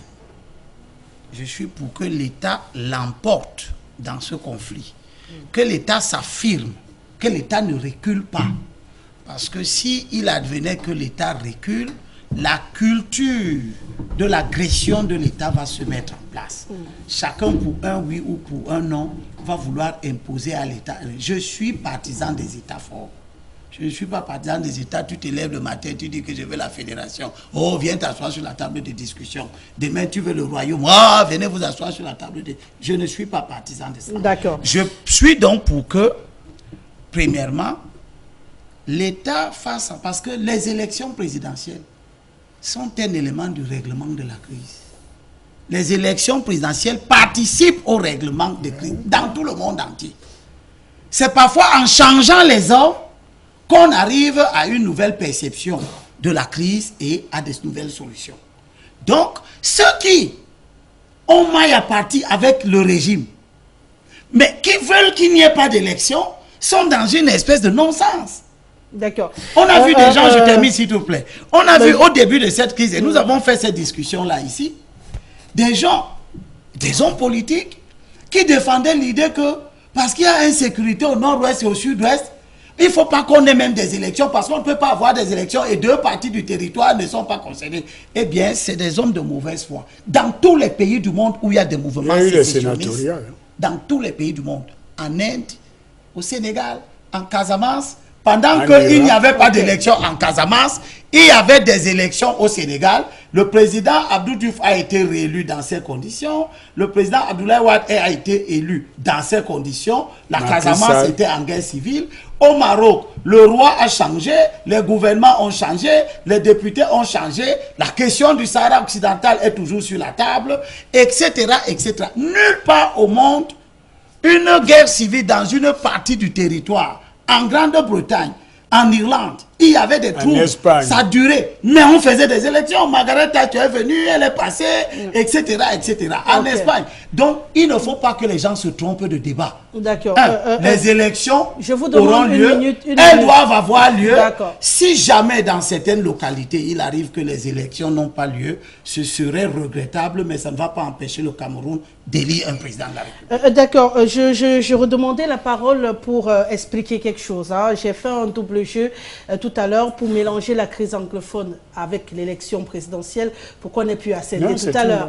Non, j'essaie de vous expliquer. Et pour ceux qui savent, quand on arrive à cela dans cette émission, c'est 1 minute. Merci beaucoup, Monsieur Malangué, de le rappeler. C'est 1 minute à chaque prise de parole. C'est la règle du jeu. Et après, on rote au maximum. Donc, c'était juste pour rappeler, parce que si vous aviez compris le jeu que je viens de faire... Non, mais moi, je donne ma minute à M. Limbilobé parce que son explication était d'une pertinence... Non, rassurez-vous, nous en sommes conscients sur ce plateau. Vous aurez votre temps de parole. Non, moi, je donne mon temps de parole. Comme je ne tire pas sur M. Limbilobé, je veux juste recadrer les choses pour la suite du débat, pour que tous on soit logés à la même enseigne et qu'il n'y ait pas des gens qui se sentent un tout petit peu lésés.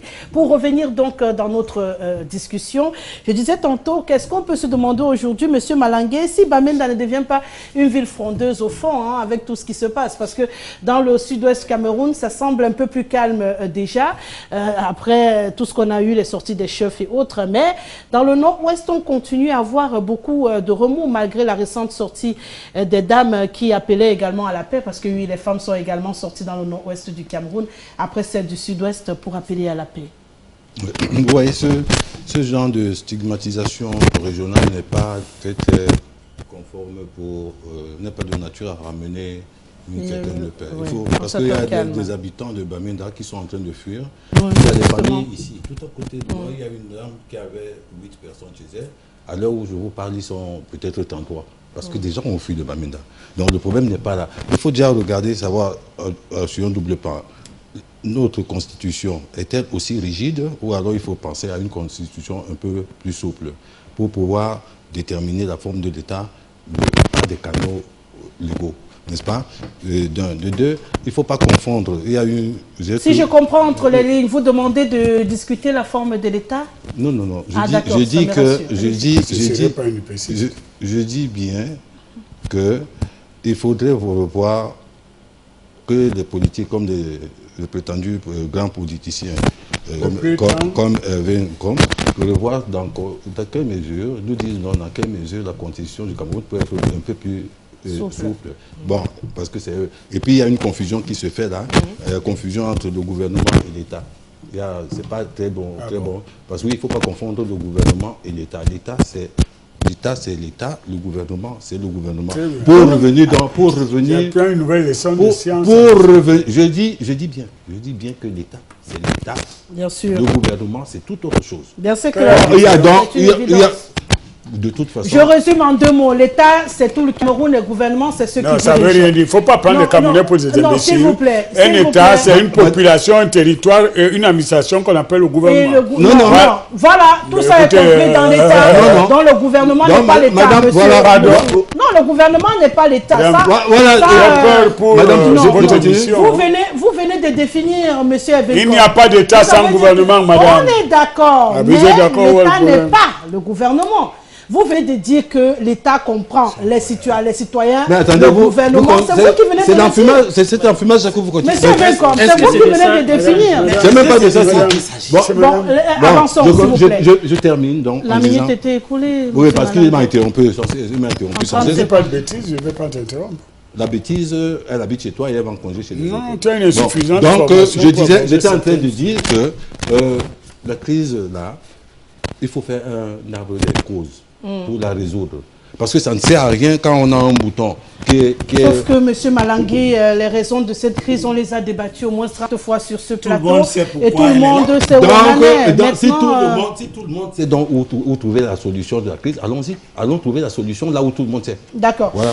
Pour avancer, on parlait tout à l'heure, M. Feuzeux, de cette réunion de conférence des gouverneurs à Yaoundé où les patrons des régions ont été appelés à tout faire pour qu'il y ait élection dans toutes ces communes. Est-ce que vous pensez qu'avec ce genre de situation, le couvre-feu, les crises dans cette partie nord-ouest et sud-ouest du Cameroun, les gouverneurs n'iront pas finalement en guerre contre les populations de leur zone d'administration? Oui, faire des élections dans les régions du nord-ouest et du sud-ouest, c'est une mission régalienne. Mais est-ce que,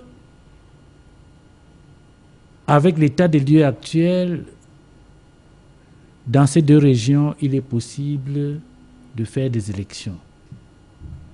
Il faut se rendre dans ces élections-là, dans ces régions-là, pour se rendre compte de la difficulté que ces gens-là ont à mener une vie normale.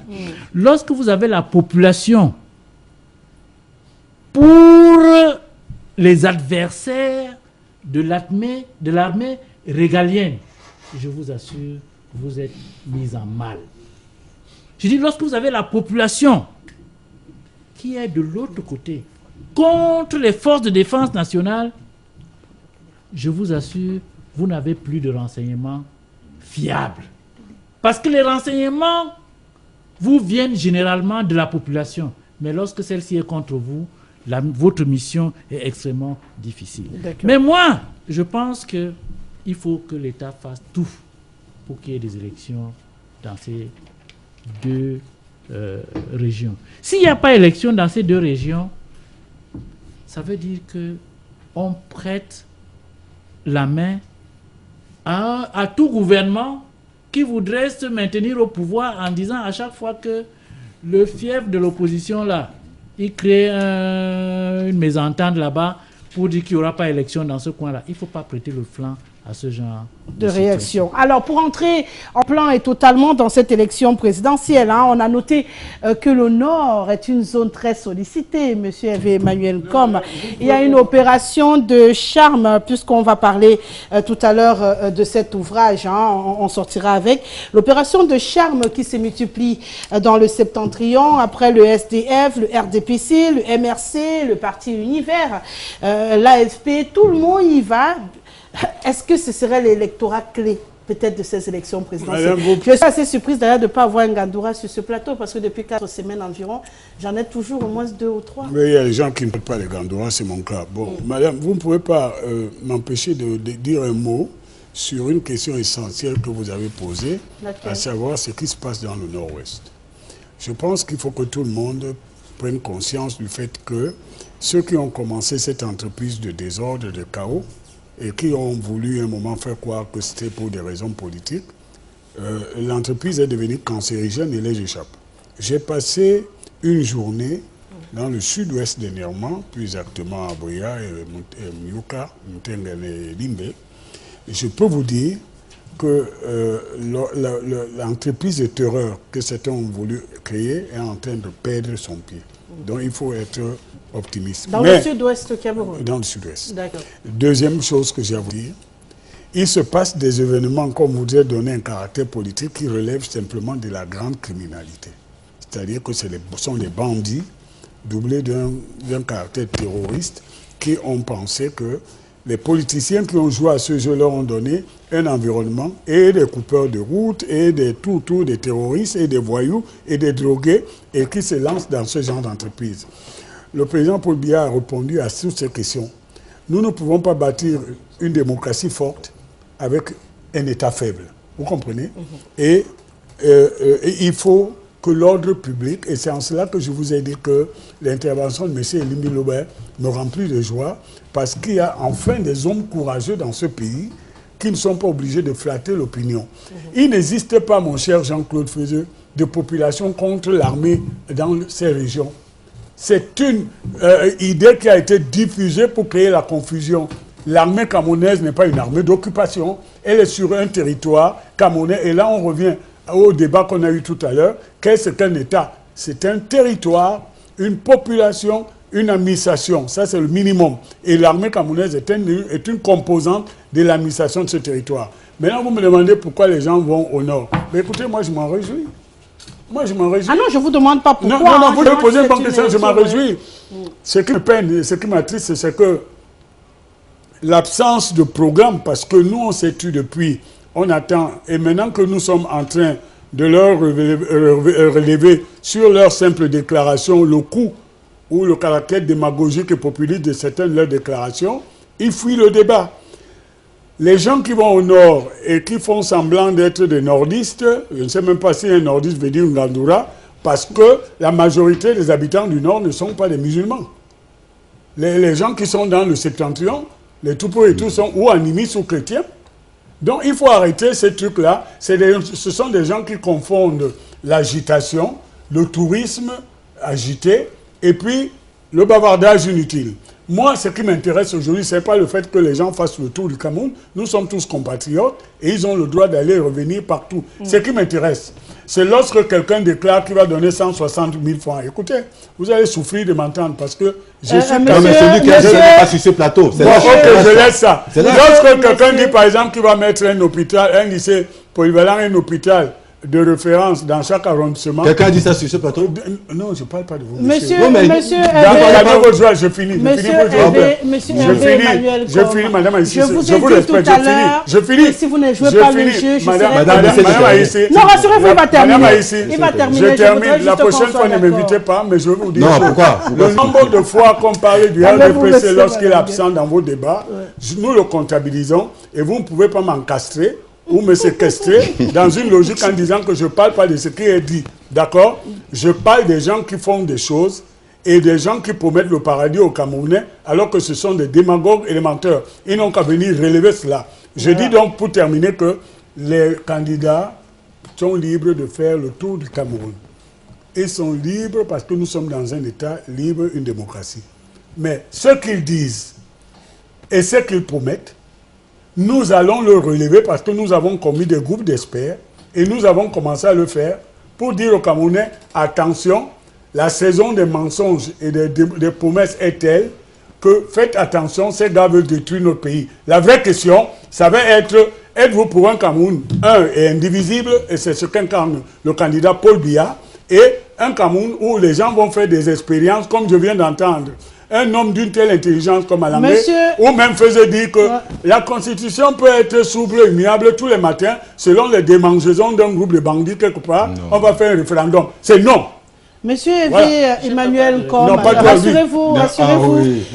Ton candidat a disparu. Donc Monsieur Hervé Emmanuel Com, je ne rejette pas, vous avez le droit d'aborder les sujets qui vous sied sur ce plateau. Je venais vers vous pour vous inviter à respecter la règle du jeu. Oui, mais quand le RDPC n'est pas ici, vous parlez. Rassurez-vous, je n'ai jamais fait un plateau sans un membre du RDPC sur ce plateau. Donc, je veux juste vous faire comprendre qu'on joue le jeu tous pour que tout le monde soit logé à la même enseigne sur le plateau. Et j'appelle à votre élégance, que je sais très présente dans votre quotidien. Je suis sensible. Donc, merci beaucoup. Pour revenir donc au sujet qui nous interpelle sur ce plateau, il vient de relever un fait aussi, Hervé Emmanuel Com, sur le bastion électoral du Septentrion, loin de ce que beaucoup pensent. Ce n'est pas un électorat très facile également à convaincre, parce que ils ont tendance à fonctionner un peu comme un groupe de personnes rassemblées autour. Pourquoi est-ce que vous me prêtez des mots? Non, je dis, les gens qui les prennent pour les moutons, ce ne sont pas les moutons. Regroupés autour des élites, est-ce que ça ne va pas compliquer un tout petit peu la donne aussi au cours de ces élections? Le Grand Nord, c'est quand même 3 régions sur 10 au Cameroun. Bien sûr. Un tiers de l'électorat camerounais. Ça représente le tiers de l'électorat camerounais.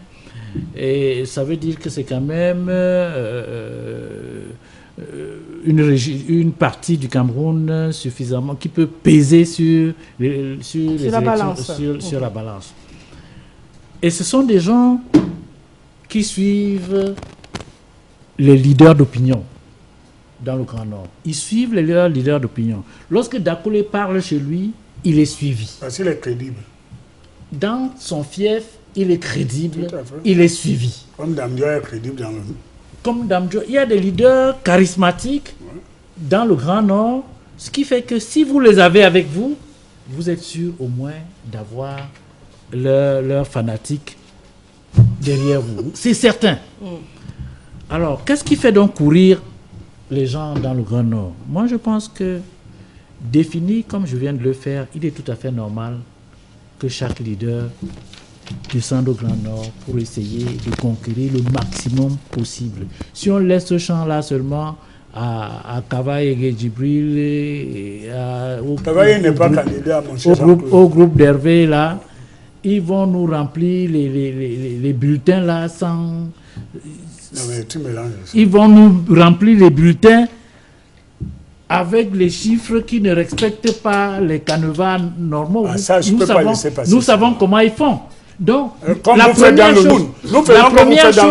première chose, c'est que dans le Nord, ils auront affaire à l'opposition dans tous les bureaux de vote, jusqu'au fin fond des villages. Oui. Nous allons y mettre des scrutateurs, des représentants.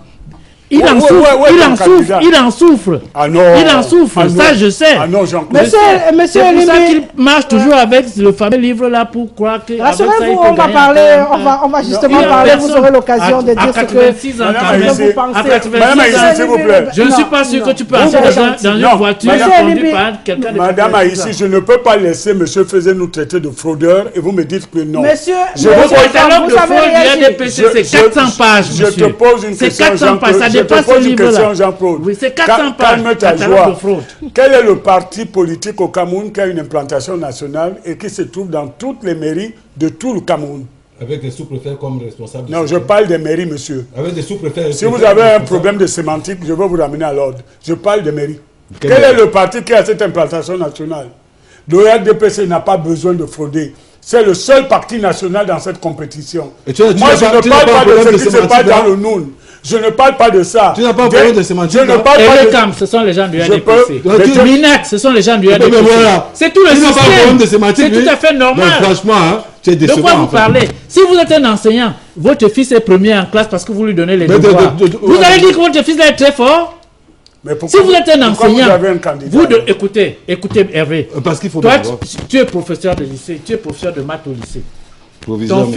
Ton fils, quand on l'envoie au tableau, il ne comprend rien. Je lui donne mais à la maison, tu lui donnes le devoir, tu lui dis. Il lui donne carrément des épreuves corrigées. On lui donne des épreuves corrigées. Il dit quoi? En classe, remplis ça comme ça.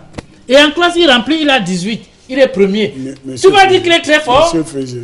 En 92, le RPC n'avait pas tout tu ça. vas pas me dire ça. On n'avait pas tout ça en 92. Hervé, je sais que tu es un gars carrément intelligent, mais tu vas pas me dire qu'à 86 ans, Intelligent on ne peut veut encore pas dire piloter la- un pays quand même. Monsieur Hervé Com est un intellectuel, Tu es un homme instrument du intelligent. parti État. Voilà. Hervé, tu es un La homme différence intelligent. avec lui, entre lui et nous, Hervé, c'est tu es un homme que nous, on est intelligent. des Tu vas- intellectuels je sais organiques que du tu es un peuple, homme lui, intelligent, tu vas pas me dire ça quand intellectuel, même. instrument du parti État. D'accord, Donc, tu peux pas dire merci. autre chose, Vous ça va. pouvez, Il est s'il le vous président plaît, le plus vieux du s'il vous monde. plaît, vous pouvez me Et la alors? rendre à présent Et ma alors? parole. Oui, C'est madame. possible, Et monsieur? alors? C'est possible? Non, S'il vous plaît, mais s'il vous Jean-Claude, plaît. tu me surprends négativement. S'il vous plaît, Tu n'as aucun argument, tu t'attaques à la personne de Paul Biya. Monsieur Evencom, je peux la je reprendre, dis ma que parole. accepter, Monsieur accepter, Fezeux, vous avez difficile de accepté gérer tout à l'heure. Merci beaucoup.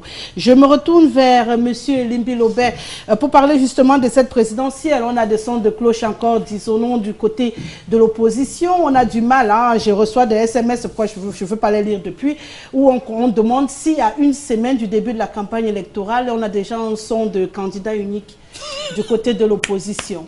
C'est une question, je ne les pose jamais pour moi, hein, mais quand les téléspectateurs demandent, vous avez initié des discussions pour aller dans ce sens-là, donc vous êtes bien indiqué pour nous apporter un élément de réponse. J'ai pesé de tout mon petit poids pour que notre lutte soit un succès. Elle ne va pas l'être. J'ai l'intime conviction que les 8 candidats qui se battent contre le régime ont choisi la pire des stratégies qui est bien connue et qui a déjà donné ses résultats par le passé, et ça a été 15 fois des échecs. Nous avons suggéré que les candidats de l'opposition se mettent ensemble. Ils luttent pour une même cause. Ils ont des programmes à plusieurs points de vue semblables comme deux gouttes d'eau. Nous avons espéré qu'ils pouvaient donc s'entendre autour de ce qui les unit. Ils refusent de s'entendre. Vous avez dit que les gens sont dans le Grand Nord. Voici le recensement du Cameroun. Il indique que la Damawa pèse pour 5,2%. Non, moi je n'aime pas ce que tu fais. Non, je demande une date. Non, je n'aime pas ce que tu fais. Je veux la date, c'est tout. Où est le problème? Je n'aime pas ce que tu fais. Tu ne nous apprends rien du tout. Tu fais de la sauvagerie. Je veux savoir. Tu l'as interrompu et maintenant tu veux m'interrompre. Tu me traites de sauvage. Je demande la date. Ce que tu fais, c'est de la sauvagerie. Mais je te demande la date. Tu diffuses des informations. C'est la même chose. Il parle en termes de pourcentage. En termes de pourcentage, la date n'importe pas. Il ne peut pas le savoir. Il faut faire la mathématique pour le comprendre. Non. Allez-y, monsieur. Allez-y. Le recensement du Cameroun, et c'est le seul qui existe, sauf si à l'Antiquité, allez-y, les UPCistes vont faire leur recensement. Oh là là. Mais c'est celui qui existe. Tu as fait le SDF. La Damawa a 5,2% dans la population du Cameroun. L'extrême nord a 17,9%. Le nord a 10,6%. Quand vous totalisez ça, cette région pèse 33,7%. À peu près. Le tiers, comme on le disait. On a déjà dit ici. À peu près 34%. Moi j'arrondis. Qu'est-ce que ça veut dire? Ça veut dire que le reste du Cameroun, c'est 66% à peu près. Donc il ne faut pas que les gens fassent des erreurs stratégiques pour courir derrière 33% ou 34% et oublier 64%. Ça montre jusqu'à quel point la typologie du Cameroun complexifie beaucoup une campagne électorale au Cameroun. Le Cameroun est un pays atypique. Sa géographie, ses régions sont d'un équilibre si proche les unes des autres. Les densités de population, la population elle-même. Aucune région n'est telle que si tu y gagnes les élections, tu les gagnes. Impossible. Donc le Cameroun est à conquérir sur ses 360 communes. D'où l'idée de faire savoir que vous ne pouvez pas y aller quand a priori vous avez déjà des lacunes de représentation sur le terrain. Nous l'avons expliqué. Tout le monde s'entête à faire ce pourquoi ils n'y pourront ni parviendront jamais. C'est pour ça que, rendu à aujourd'hui, je suis un des plus désespérés. Je suis extrêmement désespéré. Parce que nous avons fait tout pour que nos frères se parlent, qu'ils travaillent ensemble, qu'ils fassent la démonstration devant le monde de leur capacité à s'unir, pour que nous unissions autour d'eux. et pour que nous concentrions tous nos votes en leur faveur. Parce que cette élection est une élection atypique. Les lignes de fracture qu'il y a à l'intérieur du régime sont telles que tout aurait dû être mis en œuvre pour que l'opposition en profite. Malheureusement, je suis donc arrivé à l'idée que il nous faut punir ceux qui ne nous écoutent pas. Parce que c'est nous qui donnons les voix. C'est nous qui donnons les voix. Voilà. J'ai dit le 7. En 2011, Monsieur Elimbe, je peux terminer. Non, je reviens vers vous. Vraiment, vous aurez un autre temps de parole. On fait le tour. On va parler. Justement, je suis un peu étonné, Monsieur Malangué, de vous voir vous crêper le chignon avec Monsieur Hervé Emmanuel Com, parce que si j'ai bonne souvenance, c'est vrai que maintenant on a peut-être 6 morceaux, c'est 7 morceaux de l'UPC dans ces élections présidentielles, puisqu'on parle de coalition, hein, on reste sur le principe. On a l'UPC qui soutient le RDPC, qui soutient le MRC à l'ouest, qui soutient Univers, qui soutient à Kérémouna. Dernièrement, on a une alliance avec l'AFP. Du coup, si je dois comprendre quoi, vous êtes de l'UPC qui ne soutient pas le RDPC. Il est de quel UPC? Oui, madame. Vous faites bien de poser cette question et me la poser. Monsieur, comme gesticule, je comprends pourquoi il gesticule, parce que ils ont tenté une OPA hostage sur l'UPC, ça a échoué. Et ça les rend nerveux, ça les rend très nerveux. Bon, maintenant, je vais revenir à l'essentiel de la question, c'est parce que tout ce que vous dites là, ce que vous décrivez là, ça ne nous regarde pas, vous comprenez? Donc, ça concerne l'UPC. Attendez, je vais vous dire pourquoi ça ne nous regarde pas. Parce qu'on nous a appris qu'il faut éviter de parler latin devant des clercs. Des gens parlent de l'UPC alors qu'ils n'en savent rien du tout. On a la chance de vous avoir, Très bien. Alors, il se trouve que je n'aurai pas le temps de décliner tout ce qui se passe au sein de l'UPC. L'UPC a tenu un congrès en 2017, au terme duquel sont sortis 2 principaux responsables, Mme Abiba Issa et M. Balégué Bankot. L'ami de quelqu'un qui est sur ce plateau ici a pris la liberté sur les lois. Tu parles de qui? Sur les lois. Tu parles de qui? Quand tu auras fini d'avoir des mangeaisons, je vais te mettre un mot bien gentil et tu vas te retenir au carreau. L'ami de quelqu'un qui est sur le plateau ici a pris la liberté en violation de tout. En violation de tout. Des textes de la République, des lois. Vous parlez du MINAT? Je vais le citer. Le MINAT, effectivement, a pris des libertés. A pris des libertés et a nommé un individu à la tête de l'UPC. Au secrétariat général. Même l'article 17 de la loi de 91 ou 90 ne nous donne pas cette attitude. Alors vous comprenez très facilement qu'il y a une volonté persistante chez certains individus qui se disent être des opposants. Qu'est-ce qu'on doit comprendre? Je vais donc vous le dire. Je vais vous le dire. Je vais vous le dire. Je vais vous le dire. Il y a donc une persistance d'individus. Il y a des individus qui écument les plateaux de télévision pour diffuser un message toxique et dangereux qui empêche le changement de s'opérer. En 1992, la situation était pratiquement similaire. Il y avait combien de candidats? Mais les résultats, il y a des gens ici sur ce plateau qui disaient avant, chanter des louanges du SDF, disaient qu'ils sont très forts et tout ça. Subitement, quand ils ont eu le manteau, ils ont fui dans la maison et ils disent aux Camerounais, n'allez pas voter. Les Camerounais doivent aller voter parce que massivement, ils doivent aller voter. Qu'ils attendent.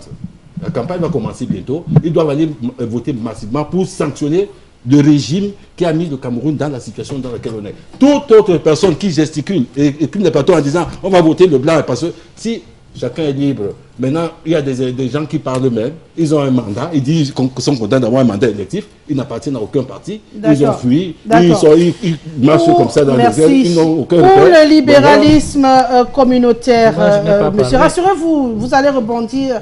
Permettez-moi, monsieur Feuzeux. Je ne fais pas le 1, 2, 3. On est ensemble, d'accord? Ok, merci.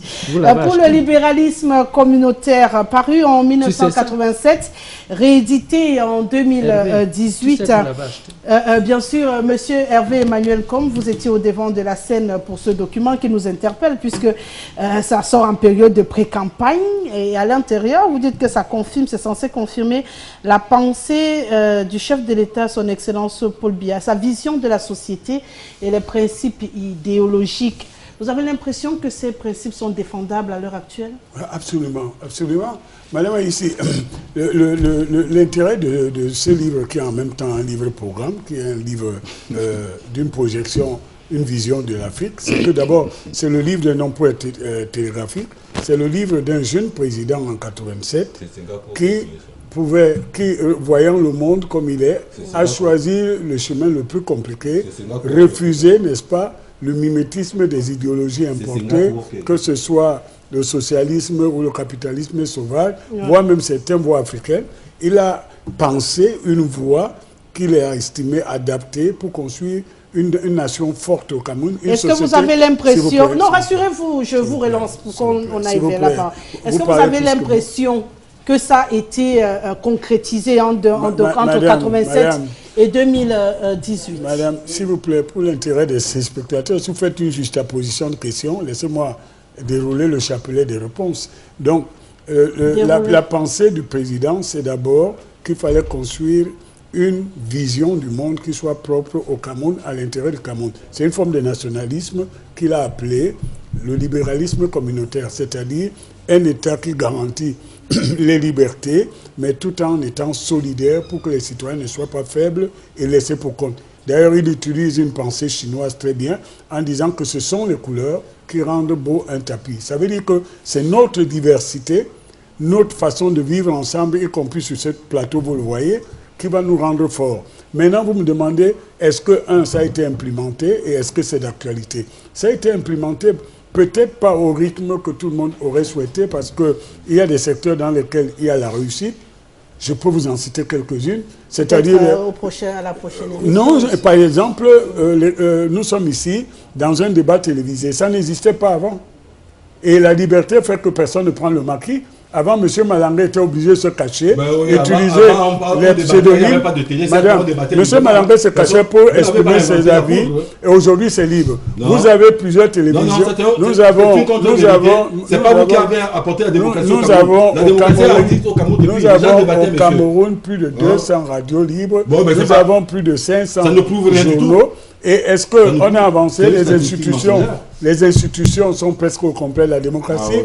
Sur le plan des infrastructures, vous savez très bien qu'à mon temps, il y avait une seule université au Cameroun. Il y en a 8 maintenant et ce sont les plus connus en Afrique. Il y avait à peine 10 000 étudiants à Yaoundé. Il y a aujourd'hui 500 000 étudiants.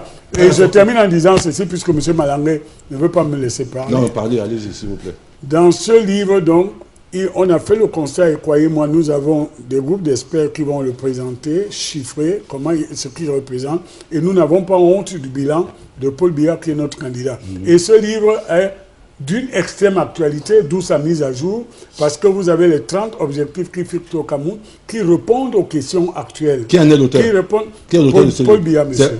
Paul Biya.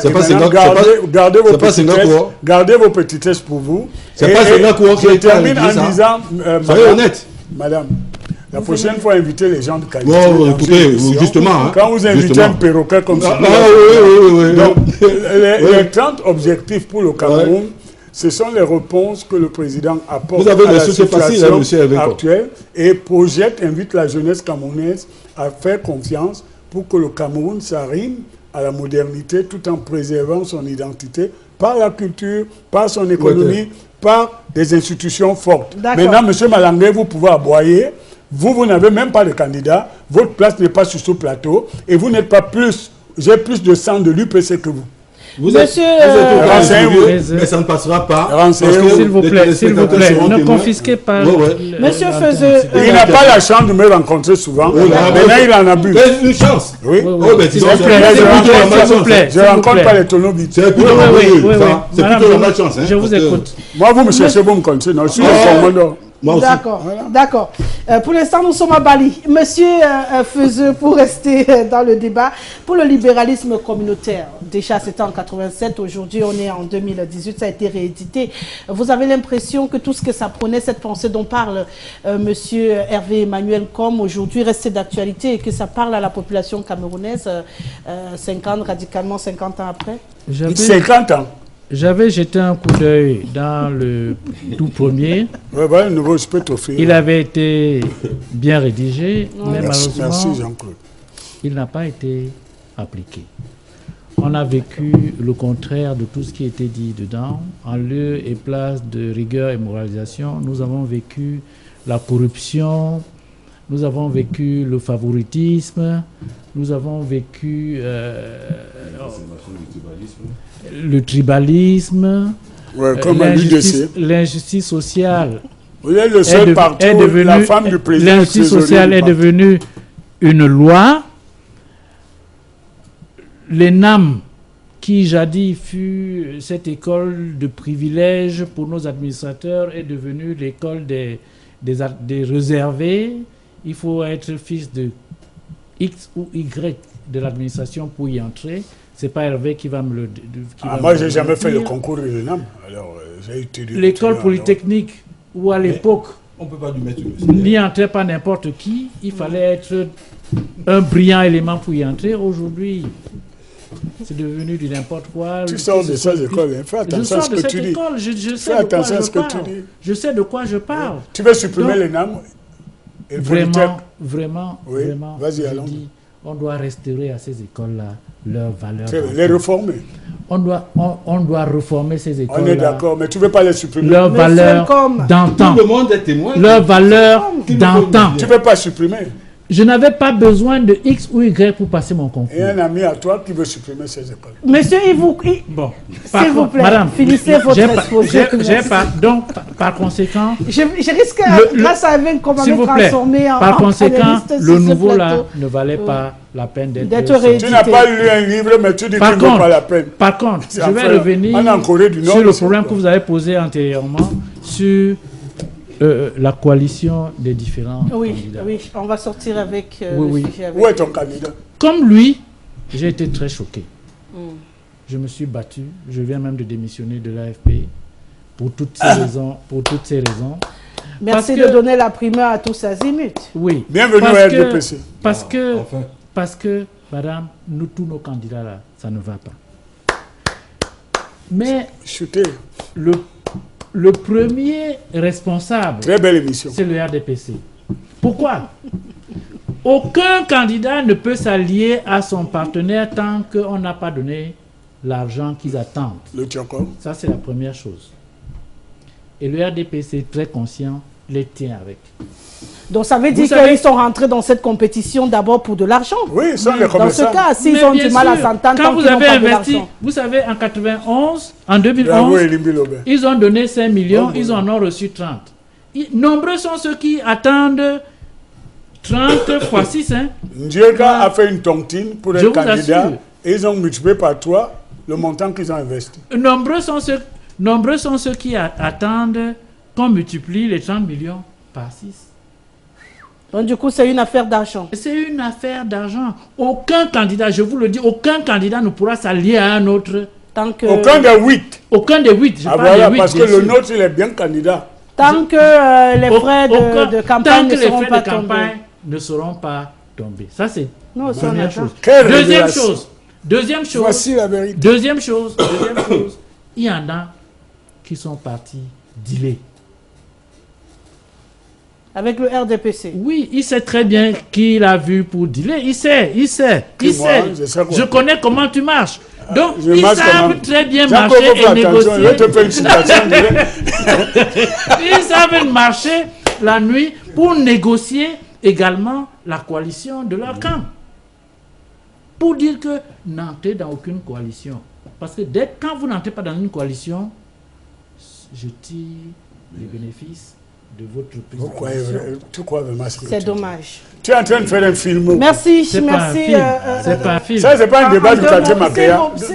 S'il vous plaît, monsieur Nkoma. Monsieur Elimbi Lobé. Je mourrais d'envie de prendre la parole pour dire à Jean-Claude que je connais la lutte que nous avons menée ensemble. Je connais l'inspiration dont nous pouvons avoir profité de lui dans les études qui nous ont amenés à développer une position que nous impose la science. Tous ces partis qui sont là, nous sommes partis d'un constat objectif. Individuellement, aucun n'a les moyens objectifs de gagner la bataille. Nous leur avons donc décidé, nous avons donc ensemble, nous avons mené ces réflexions-là ensemble. Je suis heureux qu'il prenne sa part dans l'effort pour faire entendre raison à nos amis.